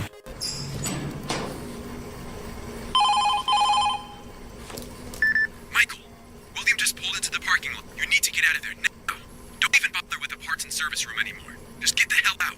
He knows you're in the middle of your shift. There's no other reason he would be there than to... Just get out. I'm waiting outside in my car right now. Let's get into the village. I called the police, but they won't be here for a while. This place is in the middle of nowhere. Wait. He's messing with something on the side of the building. Hold on.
Calm down.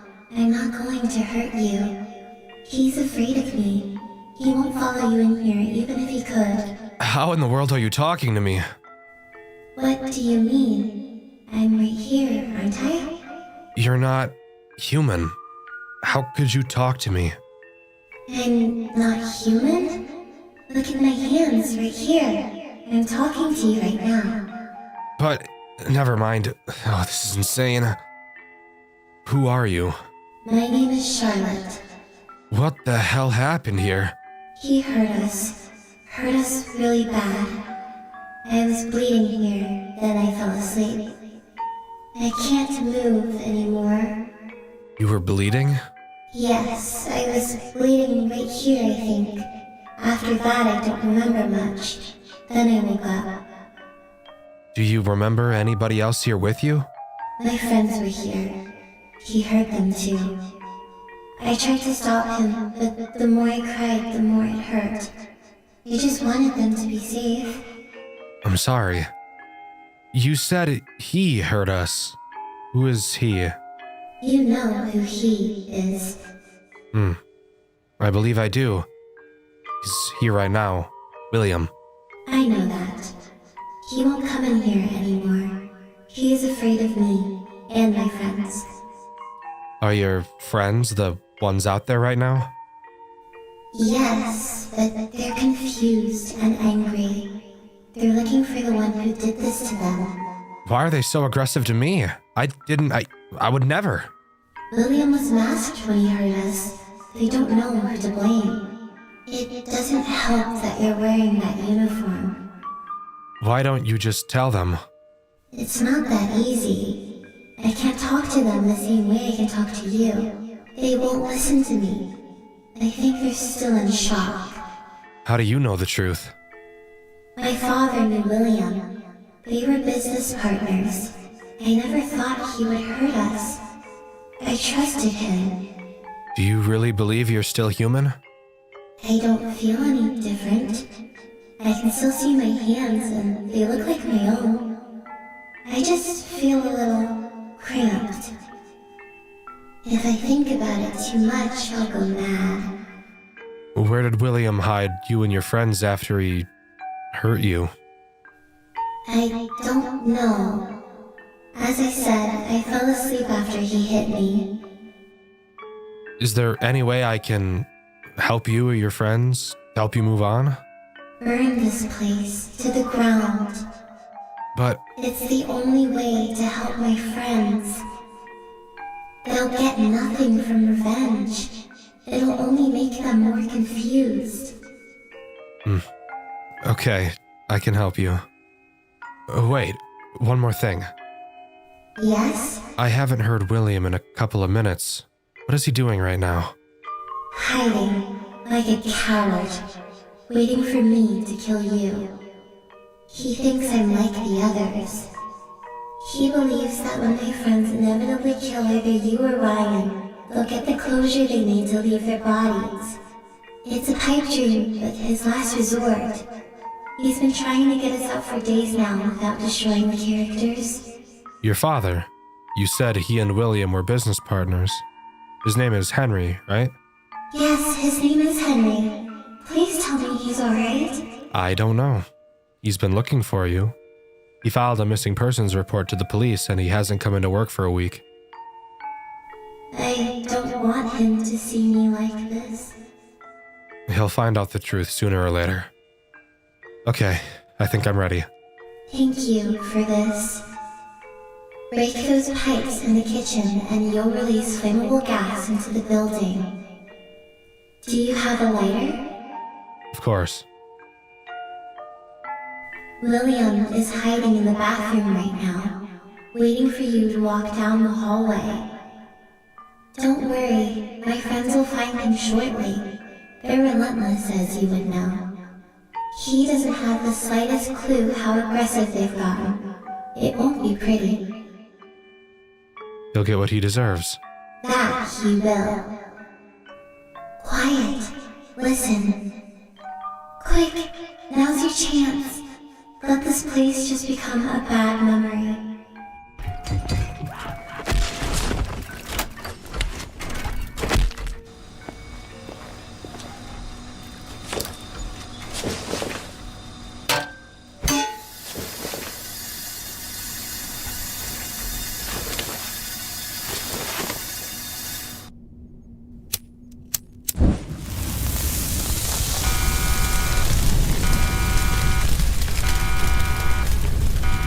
So, we set William ablaze in typical FNAF fashion, and FNAF 2 Reimagined comes to a close. Kind of. When this game first came out, that is where the main story ended.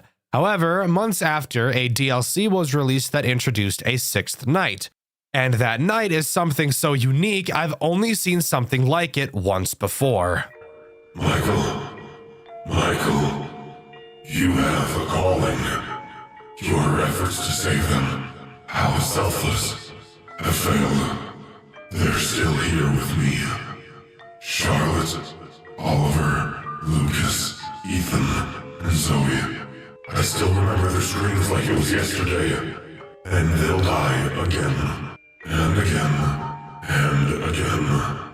Unless you come back to me and finish what you started. You're going to wish you never defied me. Night 6 has us re-enter the restaurant after it burned down. We have one final task to complete, saving all of the children.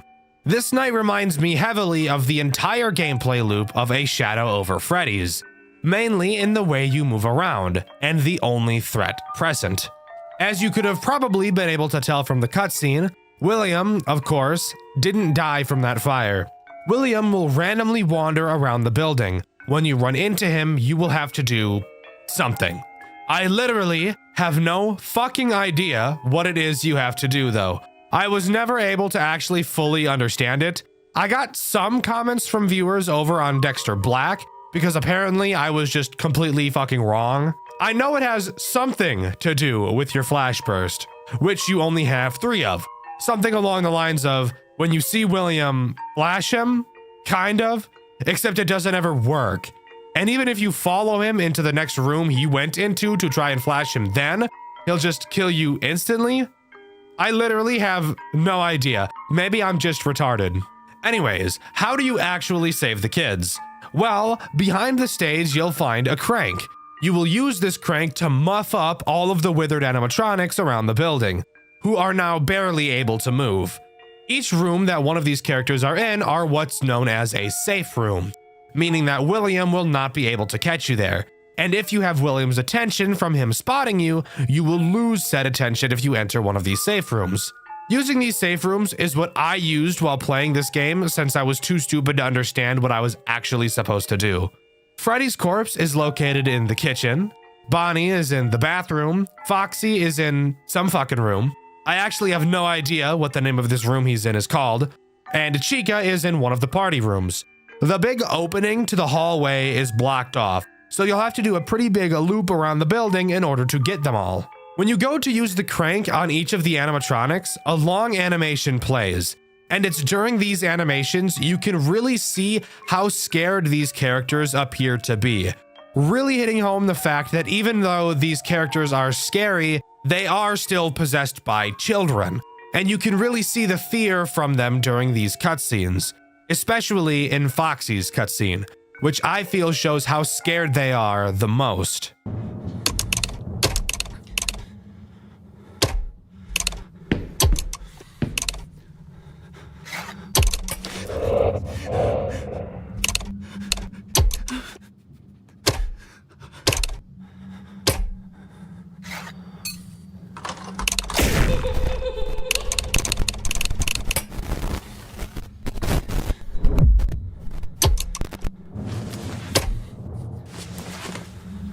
After saving all the kids, you can go to the back room to save Golden Freddy, only for this to happen.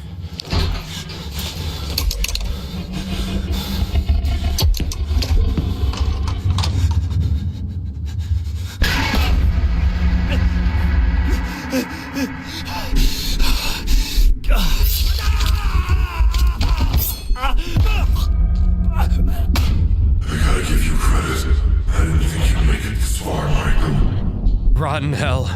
Oh, I won't be going to hell. I'm going to watch the light leave your eyes, just as I did with them. But why? What did they ever do to you? They're children. She's awake. Are you done for good, Michael? You never give up. That's what I liked about you. Go ahead. Free her. That's what you want so bad, right? I want you dead. That's what I want. Oh, Michael. You never were a good listener.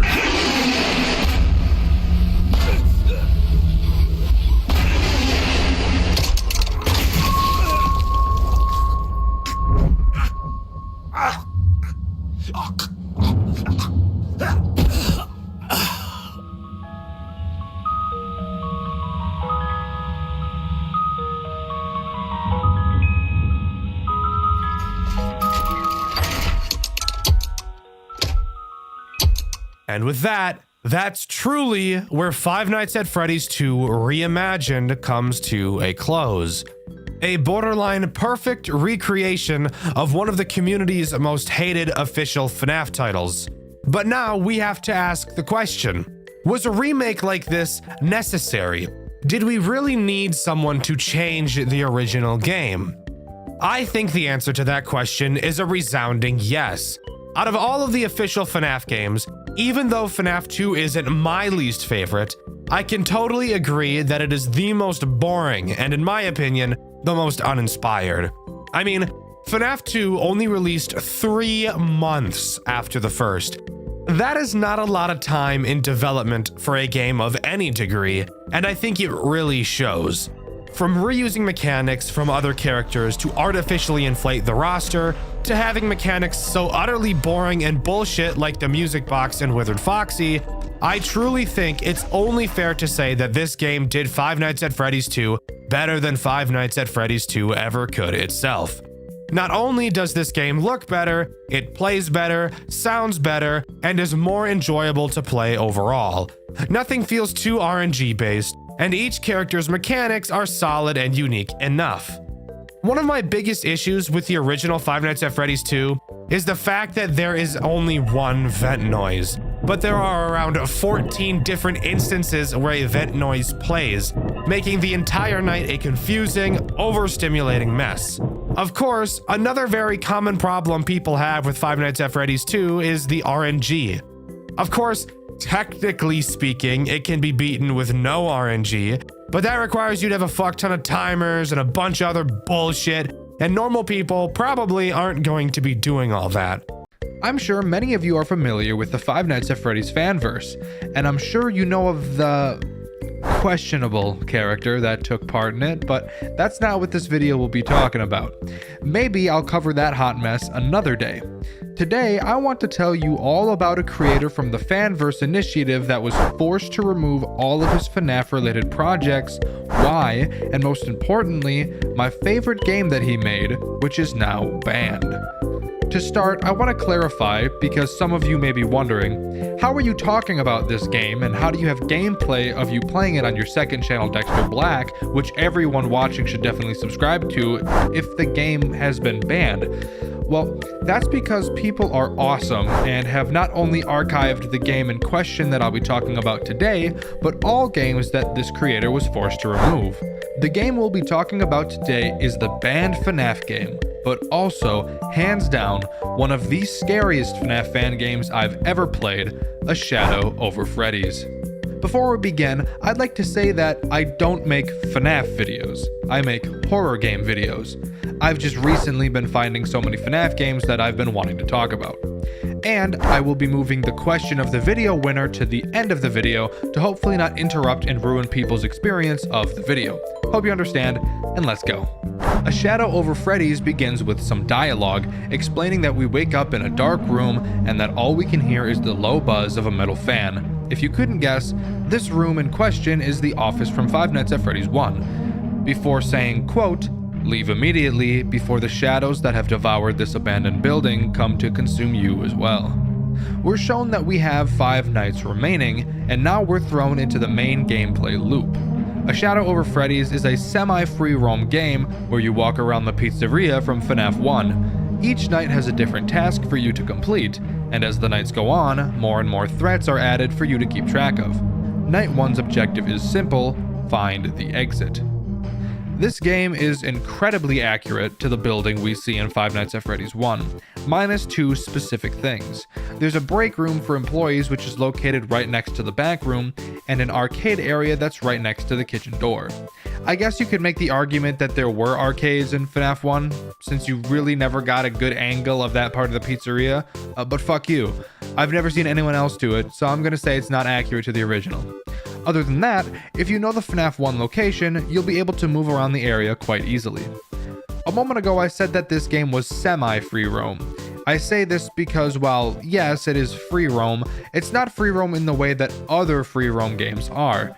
You're still moving from screen to screen like you do in Sister Location, but there's no set path you're forced to take and you can go wherever you'd like. You're equipped with a flashlight, and you'll very soon notice that the pizzeria is dark. Like, really, really fucking dark. Like the night. Like black. Like charcoal black. Batman black, some would even say.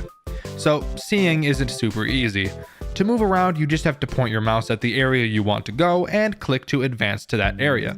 Pretty simple. Where does the threat come in? There are two threats prevalent in Night 1, the clock and Freddy. The clock is pretty simple. Rather than having to survive until 6 a.m. like in most FNAF games, you only have until 6 a.m. to complete the task you have to complete. If it reaches 6 a.m. and you still haven't completed your task, the game is over. As each night goes on, the clock moves faster and faster. The other threat this night introduces is Freddy. Freddy has a chance to appear in any room that you are in. When you see him in your room, you have to point your flashlight at him until he goes away. And this is when you'll notice that the animatronics in this game aren't really animatronics. Instead, they're shadows. Get it? Like a shadow over Freddy's? Like the name of the fucking game? Laugh. You better fucking laugh. Here's something I found interesting about Freddy, and two of the other animatronics in this game. Unlike most FNAF games where your reaction time needs to be on point, there's really no need for that in a Shadow over Freddy's. The animatronics don't care if you're standing right next to them for 10 years. Instead, if you move to another area of the map while Freddy was previously in the same spot you were, that's when he'll attack you. So now you start to understand why the clock will eventually become a huge problem. Because every time you enter a new area, which I promise you is very often, you'll have to do a full 360 moving your light up and down to make sure Freddy isn't in the room with you. And with how slowly you turn, I promise, the experience will not be very enjoyable. Another thing to note about Freddy, he's very quiet. Typically when I talk about FNAF games, I almost always mention the sound cues the characters have. But not Freddy. Freddy has no sound cue letting you know that he's in the same area as you, at least not from what I could tell. So you'll really have to give yourself terrible motion sickness as you crank 90s in every fucking square inch of the pizzeria. Now, the objective. Each night has a different one, and night 1's is just to find the exit of the establishment. If you know the FNAF 1 layout, you should know where to go. Go out of the hall, walk into the party room, walk to the opposite wall of where you entered, and go to the right corner of the room by the bathrooms, and there you'll find the exit door. Walk through, and notice that the exit has been boarded up. Shit. As you attempt to turn around to find a new exit, this happens.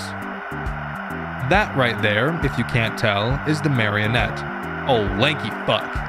When you see the marionette in a Shadow over Freddy's, this is how you know you've successfully completed the objective of the night and will be moving on to the next one. But not before the puppet offers to tell you a story to clear your mind. I'm not going to explain the story to you. I think it'd be much better if you just experienced it for yourself. There once was a little kid who liked to play with his toys by his lonesome. He lived with his family in a small peaceful house outside of town surrounded by forestry. The home's backyard was his personal stage, where he played with his figurines of various shapes and sizes, making plays which were acted out for his enjoyment alone. Although he was alone, he was content in living out his youth playing with the plastic friends his parents had gifted him with. They were a small mannequin, a stuffed teddy bear, a porcelain dress-up doll, and a toy robot. But one day, the family's pet dog stole one of his toys during his playtime. Into the woods, he excitedly ran away with the toy robot, prompting the kid to chase after him to reclaim his friend. Annoyed by the dog's playful attitude, the kid caught up. Grabbing the toy from the thief's mouth, he began to pull. Oh, to be young and carefree. A kid and his dog playing tug-of-war in the back garden of their house with no one to interrupt them. Seems like a wonderful memory, doesn't it? The dog, excited to receive the attention it craved from the young master of the house, refused to lose this game they found themselves playing. The toy robot was almost free from the dog's mouth when... Relieved to have gotten his friend back, the kid wiped the pool of drool off the toy robot with the bottom of his shirt. He walked back home, leaving the animal twitching helplessly on the grass, with barely enough room left in its swollen neck to let out a pitiful, dry howl. The kid, arriving back out from the trees, positioned the toy robot back where it was on his makeshift stage and continued playing. Later that afternoon, the parents had found the body of the dog. They buried it where it stood. A brief overview. A young boy liked to create plays with his toys. One day, the family dog took a toy robot that the boy used and ran into the woods. The boy chased after the dog and began to fight for the toy back before eventually breaking the dog's neck to get his toy and leaving the dog writhing on the ground while the boy left it there to die. Already setting up a pretty fucked storyline. Goddamn. Can confirm my mind is not cleared, shithead. I do want you to keep that boy from the story in mind, as it's very important for the rest of the game. After each night, the marionette will tell you a story, each story a continuation of the other, so you'll be hearing a lot more about this boy. Night's 2 objective is follow the music. On this night, you're introduced to a new mechanic, and a new threat is presented to you. Leaning is the new mechanic. Before moving to a new area of the pizzeria, you can hold right-click on an area to lean in and listen closely to the sounds of said area. Since it's so dark, seeing in front of you, even with a flashlight, is quite literally impossible. So leaning is what you'll have to use to make sure you don't bump into any threats. Which leads me to my next talking point. The threat introduced in Night 2. Bonnie. Bonnie works pretty interestingly. Bonnie will patrol the perimeter of the pizzeria, meaning that if you stay towards the center and never follow a wall, Bonnie will never be an issue for you. But then of course, you also have to bring up the fact that since you can't see very well at all, when you're in the center of the party room, every single area looks exactly the same, with only small differences in the party tables to let you know your position. It will become incredibly easy to get turned around and lose your position in the mental map you've been building. But how do you deal with Bonnie, you might be asking? Well, I don't know why you're asking. You're watching a video, not a live stream, so I can't answer questions live. You're just lucky enough that I happened to predict that you'd ask that, so let me explain it to you. Unlike Freddy, Bonnie has sound cues. Just like Freddy, there's a small chance that he'll spawn in the same area of the building that you are in which case you'll have to shine your flashlight at him to make him go away. If he's in the same area as you when you attempt to leave, same thing as Freddy, he'll kill you. I will say that him appearing in the same area as you is, from what I could tell, pretty low. Instead, you should be more afraid of walking directly into him. This is where leaning comes in handy. Before moving to a new area of the pizzeria, you'll need to lean into that area and listen for Bonnie's sound cue, which just sounds like he has asthma. If you hear Bonnie in one area of the pizzeria that you were going to move into, don't dipshit. Instead, maneuver your way around him. This, entwined with Freddy's checking and the clock progressively getting faster and faster as the nights go on, really start to add to the stress. You enter a new area, do your full 360 checking for Freddy. No Freddy? Awesome. Let's go west. Lean and listen for about 3 seconds. Fuck. Bonnie's there. That's the direction I wanted to go. Alright, let's go north instead. Alright, since I needed to head west, I'll try to go west again. Lean and listen. God damn it. Bonnie moved north as well. Now I have to move back down, and this can repeat multiple times, and time is not on your side. Now to talk about the objective of Night 2, follow the music. It's really in place to teach you about leaning more than anything, as I failed to come up with any sort of lore implication as to why music would be playing, aside from the fact that you see the marionette at the end of each night. So when you lean into a new area, you'll most likely hear faint music playing. In most cases, there will be at least 3 areas you can always move to. You'll check each direction and listen for which way the music is the loudest. Whichever way is the loudest, that's which direction you'll go. The music leads you to 4 locations. First it leads you to the stage, then it leads you to the bathrooms, then Pirate's Cove, and finally the back room, wherein you see the marionette again, ending the night. Again, it's not a super difficult night, really just preparing you for what's to come. Before moving on to Night 3, the marionette offers to tell us another story. This story I tell you is a true story I pray you never forget. There once was a boy who laid awake at night during a harsh downpour. Beneath the covers of his bed, he closed his eyes and tried to ignore the storm just outside his room. Enveloped in darkness, a sensation of creeping discomfort kept him from falling asleep. The roars of the storm were nothing compared to the restlessness that the shadows cast from the window gave him. He felt eyes watching him from afar. The boy opened his eyes and looked towards the window, but nothing was there. He tried to go back to sleep. He opened his eyes again, and out of the corner of his eye he spotted it. The hollow, white eyes of a living shadow. It appeared just as quickly as it went away, his uneasiness pushed aside by growing curiosity. The boy got up from his bed and approached the window. From out the glass he could see it, the silhouette of an animal, darker than the night around it and void of color even when light struck its frame, running off into the trees with a familiar object stuck in its mouth. His favorite toy, stolen again, being carried towards the forest. The boy couldn't help but follow along the shadow's path. The night air was freezing, brazen winds carrying countless droplets that hit the skin like marbles, their impact deafening any other sound other than the imposing thunder. Call it premonition, but he knew where the shadow had gone to. That place at the edge of the forest where he had last left the family dog. He was sure he would find it, standing in front of the grave once more. The eyes from the shadow had gone away. In its stead, the twice stolen toy now lay on top of the muddy mount, but this time it was moving. Its tiny plastic arms flailing violently from side to side, its head rotating in place. The movements were sudden but clear, unprompted by any outside influence. A spark of life was trapped inside this tiny vessel. Fascinated by such a discovery, he picked up the toy from the ground and held it tightly with both hands to prevent it from escaping his grasp. Smiling from ear to ear, the boy headed back home. Sick. So the boy saw the shadow of his dog in the window of his bedroom holding his toy again. He went out to the grave where the dog was buried and found the toy again, only to notice that it was moving on its own. So the dog possessed the toy robot. Interesting. We'll keep that in the back of our minds. Now let's move on to night 3's objective, enter the kitchen. If it wasn't obvious, all you have to do in this night is find a way into the kitchen. But of course, as I bet you suspected, a new threat is introduced, and judging by the theme of the night, I'm betting you can guess who it is. Chica. Chica's mechanic is incredibly similar to Bonnie's. Rather than patrolling the perimeter of the building, Chica instead patrols the center.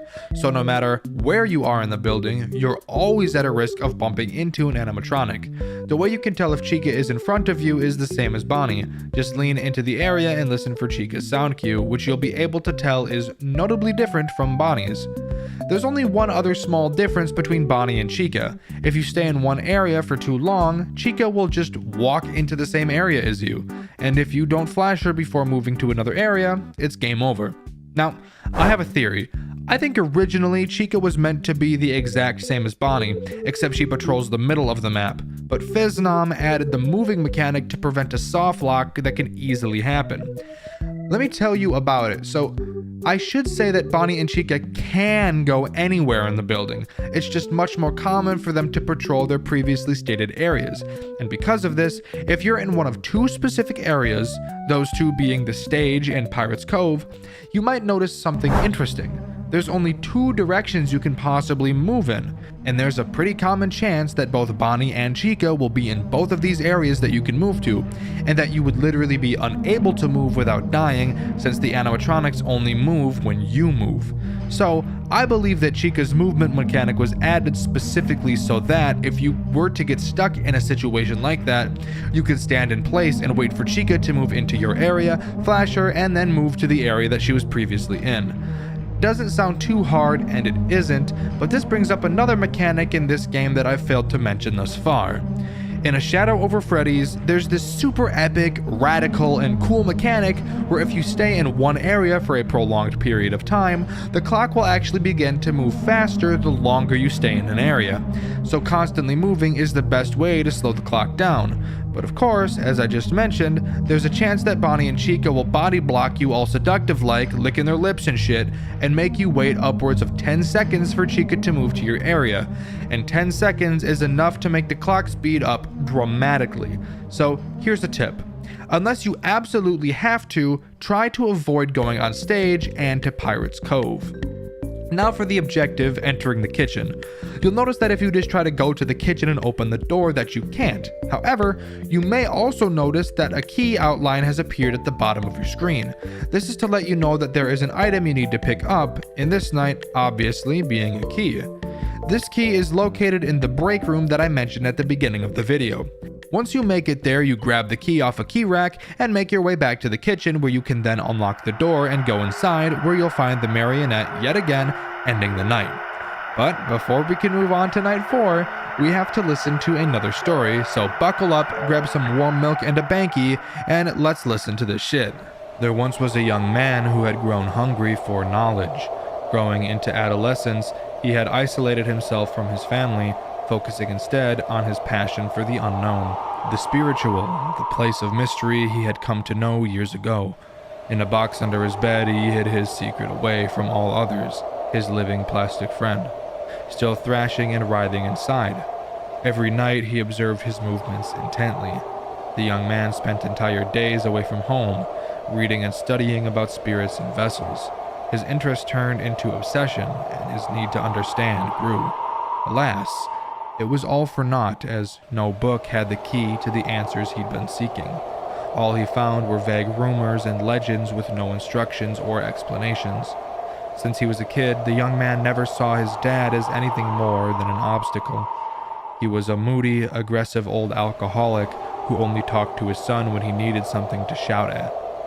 Having driven everyone that loved him away, the drunkard was worth less than nothing in the eyes of the boy. Thus, he was the perfect candidate. One day, when coming home, seeing the old man sprawled out onto the kitchen table with a bottle in hand, he decided to show dear old daddy a new way of life. Holding a small felt doll in his right hand, the teen made his way to the house's garage. After a few hours, the deed was done and the plan in action. The boy watched his oblivious father drive away in his car, unaware of the tampering that had been done to the vehicle. Sitting on his bed, the young man took his dear pet out of the box and began to press harshly on its square plastic head. As it trembled in pain, he waited on the outcome of his small experiment. Oh, the humanity. After a car accident, he recovered the doll that had been planted below the seat and returned to his home. Placing it on his desk, he watched it closely for that same spark that remained inside his robotic friend. But much to his frustration, no movement came from the doll. Nothing. The vessel he had prepared for his father was empty, devoid of even a single remnant of life. Furious by his failure, he ripped the felt doll apart and threw it aside. What a waste. From then on, he was free of the shackles of his drunken caretaker, but without the trophy he had planned to take from his monstrous act of sabotage, unflinching in his resolve and with no guilt in his empty heart, he contemplated what to do next. He killed his dad. Holy shit. How does a child know how to cut the brakes to a car? Beyond me. But let's move on to Night 4. Night 4 has the objective of find the pieces, and this is, in my opinion, the most difficult night in the whole game. But that might also be because it took me an embarrassingly long time to complete, and because of the addition of the final threat this game has to offer, Foxy. Foxy is a bitch. He's such a bitch. Let me tell you about this fuckhead. I personally never died to him, but that's because I was so paranoid about him, I made sure to keep him in complete check. Foxy, as I'm sure you could have guessed, is in Pirate's Cove. As the night goes on, you'll have to continuously go and check on him by pulling open his curtain and flashing your light at him. Thankfully, once he gets close to coming out, he plays a sound cue letting you know to get your silly ass over there and check on him. But holy shit, with how slow movement between areas is, having to check for Freddy, Bonnie, and Chica if you're on the other side of the map as Foxy as he plays his song, the spastic mad dash you have to make to the other side of the building is enough to send you into cardiac arrest, I swear to God. But for the objective, collecting the pieces. Scattered throughout the pizzeria are 5 pieces to a golden Freddy plushie. You have to move around the pizzeria and find them all, which can be pretty fucking hard. Even though they're pretty big, there were 2 I looked right at but didn't see. That's probably because the whole game is totally black and white, so making things out is obviously harder than it usually would be. You have to collect 2 legs, 2 arms, and a head. You might be wondering about the body. Don't worry, we'll get to that later. The limb locations are as follows: in the kitchen, on the stage, in the back room, and on the table next to Pirate's Cove. The head can be found in the exit area from Night 1. Thankfully, there's no specific order you have to grab them in. So, my first thought was to immediately go to the kitchen, then the exit room, then walk across the stage, and then hit the back room before quickly booking it back to Foxy to check on him and pick up the last limb, since I fully believe that is possible to do before Foxy gets out. But Foxy isn't the biggest issue in this night. No. No, the biggest issue in every night is Bonnie and Chica, those fuckers. Freddy, in all honesty, throughout my playthrough, barely showed up at all, which I appreciated. But Bonnie and Chica, oh my god, it's like they were fucking scheming between nights. They knew my path each time. Oh, he wants to go to the exit room? Well, let's go right in front of it and to the side of it so that he has to backtrack 2 rooms to be able to try and get to the exit from another angle. But once he backtracks a room, let's body block him so that he has to backtrack 2 more rooms. Fuck him, right? Oh no, now he spent too much time dealing with us fuckers that Foxy's about to bust all over his face. So now he's got to get to Foxy before continuing. You want to know what would be drop shit fucking hilarious? If we body blocked him every fucking room on the way there. Fucking rolling on the floor laughing ass animatronics. Fuck. So needless to say, I never got to put my perfect plan into action, and I spent most of the night going from one side of the building to the other. This is why this night is so hard. But once you've got all the pieces, we get to listen to another story. There once was a sick, twisted monster who stalked its victims from the shadows. Its heart far gone from its body, the putrid, parasitic individual lived for the hunt, to capture and corrupt the weak, all for the sake of satisfying its disgusting pleasures. Tonight was no different. Amidst the rain, this vile vampire of society spotted a young girl, left outside the entrance to a family restaurant. She looked in from a window as the other kids inside had fun and celebrated without her. The monster approached the girl from behind, its body trembling in anticipation to savor the perfect opportunity that had been laid out in front of it. Maybe, if some humanity was still lingering inside, if some shred of dignity had remained in its hollow heart, it would have felt pity for her. Maybe it could have sympathized with her situation. It stood still, inches away from her, its hands reaching out for her back. The sound of its breathing masked by the downpour surrounding them. The child felt a chill run down her spine. She saw its eyes looking at her in the reflection of the glass. She slowly turned around to face the figure towering over her. You rotten, ignorant, heartless creature. You left that innocent girl in that alley to die a cold, lonesome death. Your hands were tinted red with her blood, colorless in your empty eyes, and you felt nothing but satisfaction from taking her life. And for what? You don't remember? We all know that's not true. These meetings have been merely a formality. If it were up to me, I would have left you alone to be torn apart by your captors, limb by limb, just like you tore the life away from her that night, tossing her into the trash after capturing the fragments of her presence. But now it's time for you to feel her pain, to feel the pain that all your victims suffered. Rotten hell, William Afton, alongside the shadows of your past. That's right. If you hadn't put the pieces together already, we're playing as William Afton, and the story that's been being told is William's childhood, and what led him to becoming the man he became. I think that this reveal is fucking brilliant. I absolutely love it. I think this is something that Five Nights at Freddy's should have done. You never learn why William is the way he is. You're just meant to accept that he's a murderer, which is never the case with actual murderers. I'm aware he had a reason as to why he murdered the kids, but normal people don't murder, period. You can always go back in their past and pick up on small hints that something isn't right in their development, and in a lot of cases, harming animals is one of the earliest signs. Look at Jeffrey Dahmer, who mutilated animals in the woods to study their insides. Giving Afton this bit of story, while generally simple, provides so much more meaning behind the actions that he made in the main games, and I really hope the new FNAF game Into the Pit does something like this. I love it. But now, we get to move on to the final night of this game. No, there's no sixth night. This is it. Night 5, with the most simple objective of all. Run. This night is batshit insane. Not only is there way more static on screen, there's also finally some color, albeit only red. This night makes every animatronic the most aggressive it's ever been, aside from Foxy, who isn't active at all, but that's for good reason. Every location you move to sends you to a completely random area of the pizzeria. You'd think to run to the exit, but the moment you step out of your office, you're teleported to a totally random area. And maybe you eventually find the exit, but as you run through the doors, you realize you get teleported back onto the other side of the pizzeria. And if you thought the clock was moving quickly on previous nights, you're not ready for how quickly that shit goes down in night 5. In order to win, you have to randomly teleport through rooms for long enough that you eventually get teleported inside the bathroom, which only has one exit. Once you leave the bathroom through that one exit is when you finally get teleported back to the office and win. But holy fucking shit, I have stuff to complain about before we get that far. Let me start by completely disregarding Freddy. He might as well not even be in this game with how infrequently he appears.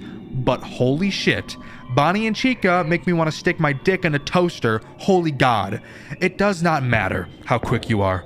I think I established the fastest possible strategy for optimally doing 360s and checking rooms that you can possibly have in this game.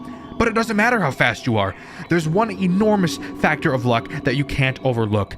Pirate's Cove and the stage. Remember the Bonnie and Chica body blocking I mentioned earlier with these two areas? Yeah, those two areas are choke points of this night. And the worst part?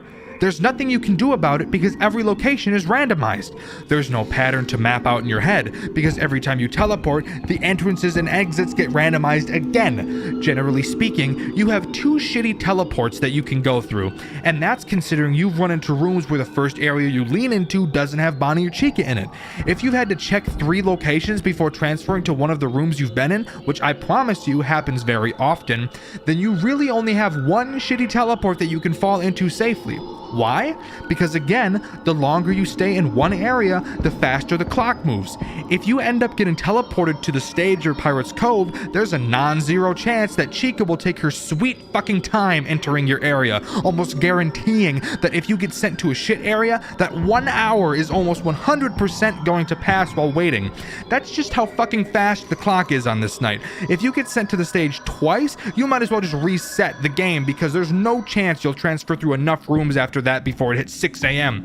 Oh my fuck, then I still have to talk about the music. As you transfer through areas, you'll begin to hear music playing softly, but as you transfer through more rooms, the music gets louder and louder, making it fucking impossible to hear Bonnie, and I mean Bonnie specifically. Chica tends to be pretty fucking loud so you can figure out where she is pretty quick, but Bonnie's sound cue is so quiet most of the time that every time you end up leaning, you'll have to wait a good 3 seconds to make sure you don't hear him, and I cannot stress enough how much time 3 seconds is on this night when the clock moves at fucking Mach 40. So by the time it's 5 a.m. you're almost done. The music is blaring in your ears so goddamn loud you think your eardrum might fucking rupture. Your leg is bouncing so fast and your heart is pounding so hard you can feel it throughout your whole torso, and you can hear it echoing throughout your skull, making it more and more difficult to focus on listening for Bonnie's sound cue. When finally you realize you've entered the bathroom, as fast as you can you whip around to the exit of the bathroom and you find yourself in the office.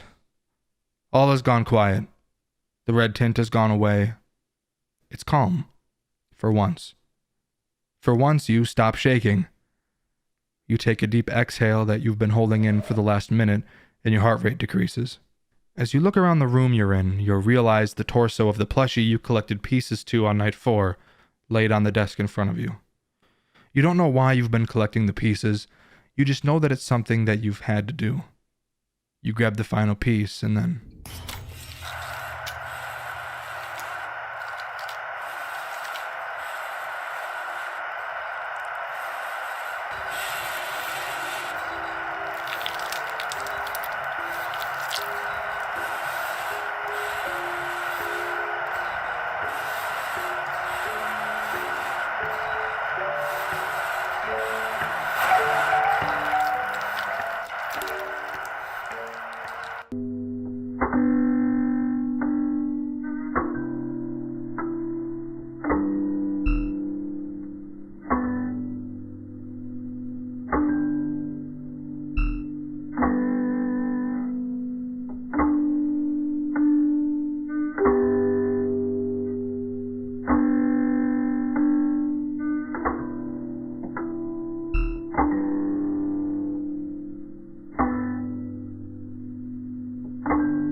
That's the ending of A Shadow Over Freddy's.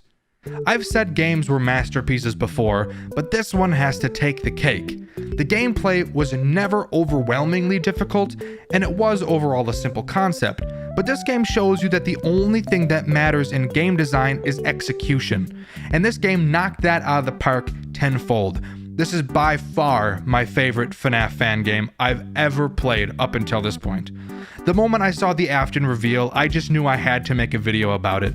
I couldn't keep myself from telling anyone about it, and I thank you greatly for making it this far. But I still have some more to talk about, so if you're interested, I urge you to stick around a little bit longer. You might notice on a first playthrough that upon beating Night 5, you're greeted to a screen of the plushie you built with text telling you that something is missing. And this is the part where I tell you that there's been smaller objectives I've failed to talk about thus far.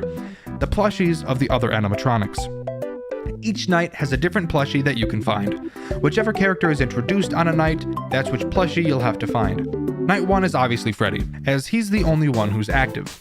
You can find his plushie on the stage. On night 2, you can find Bonnie's plushie in the storage closet in the hall. Night 3, you can find Chica's plushie in the right hall. And on night 4, you can find Foxy's plushie in the break room. Once you've collected all of them, you'll unlock Custom Night. I personally didn't play it, but you can obviously set the main 4's AI value from 0 to 20, and you can also select up to 5 plushies you collected throughout the main game to go collect. I can only imagine that the night consists of you going to the areas you found the plushies before and collecting all of them again to finish the night while dealing with all the animatronics at the same time like in Night 4. A super simple but nice addition to an already amazing game. I also mentioned that I thought Night 4 was more difficult than Night 5. Here's my reasoning for that. Mainly because of Foxy and the fact that you don't have to worry about where you're going. Removing Foxy from Night 5 was obviously the right decision to make, because if you didn't, the night would literally be impossible because of how random it is. But you also have to take into account that in Night 4, there are very specific areas you have to go to, and that makes Bonnie and Chica body blocking you matter way more than in Night 5, as if they body block you in Night 4, you have to actively maneuver your way around them to get to where you need to go. In Night 5, it doesn't matter where you go, as long as you go. Generally, I think Night 5 is a better night than Night 4, just because of the run objective and how sporadic it feels, really setting the fact that you are panicked and you have nowhere to run. But Night 5 is in no way more difficult than Night 4, just more luck dependent. And the last thing I have to talk about, why was a game like this, a game that seems so perfect, forced to be taken down? Well, as mentioned, FizzNom was invited to be part of the Fanverse initiative by Scott Cawthon, and he accepted. He was the one who started work on the infamous Five Nights at Freddy's Plus. However, during the work on that game, he decided he wanted to spend time on himself and his mental health and stepped away from the Fanverse, leaving it entirely, which is why FNAF Plus was never released. And because of the contract that he signed, he was forced to remove all of his Five Nights at Freddy's fan games he's ever made, even games he made while not in the Fanverse, one of those games being A Shadow Over Freddy's. I have no idea the terms of the contract, and I can't see why they'd have him remove games he's made, but regardless, that's what happened and where we're at now. And if you want to know, FizzNom is still active just on YouTube with his channel where he makes some pretty good videos, so I recommend you go check that out. I'll link him in the description. But thankfully, people have archived the amazing projects he has put together. But that was A Shadow Over Freddy's. Let me know what you think in the comments below.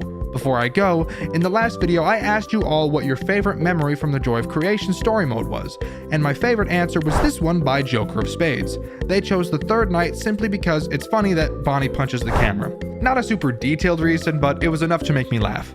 The question of this video is, what's your favorite main series FNAF animatronic and why? With the question being asked, I've been Dexter, and I'll see you all in the next video. See ya!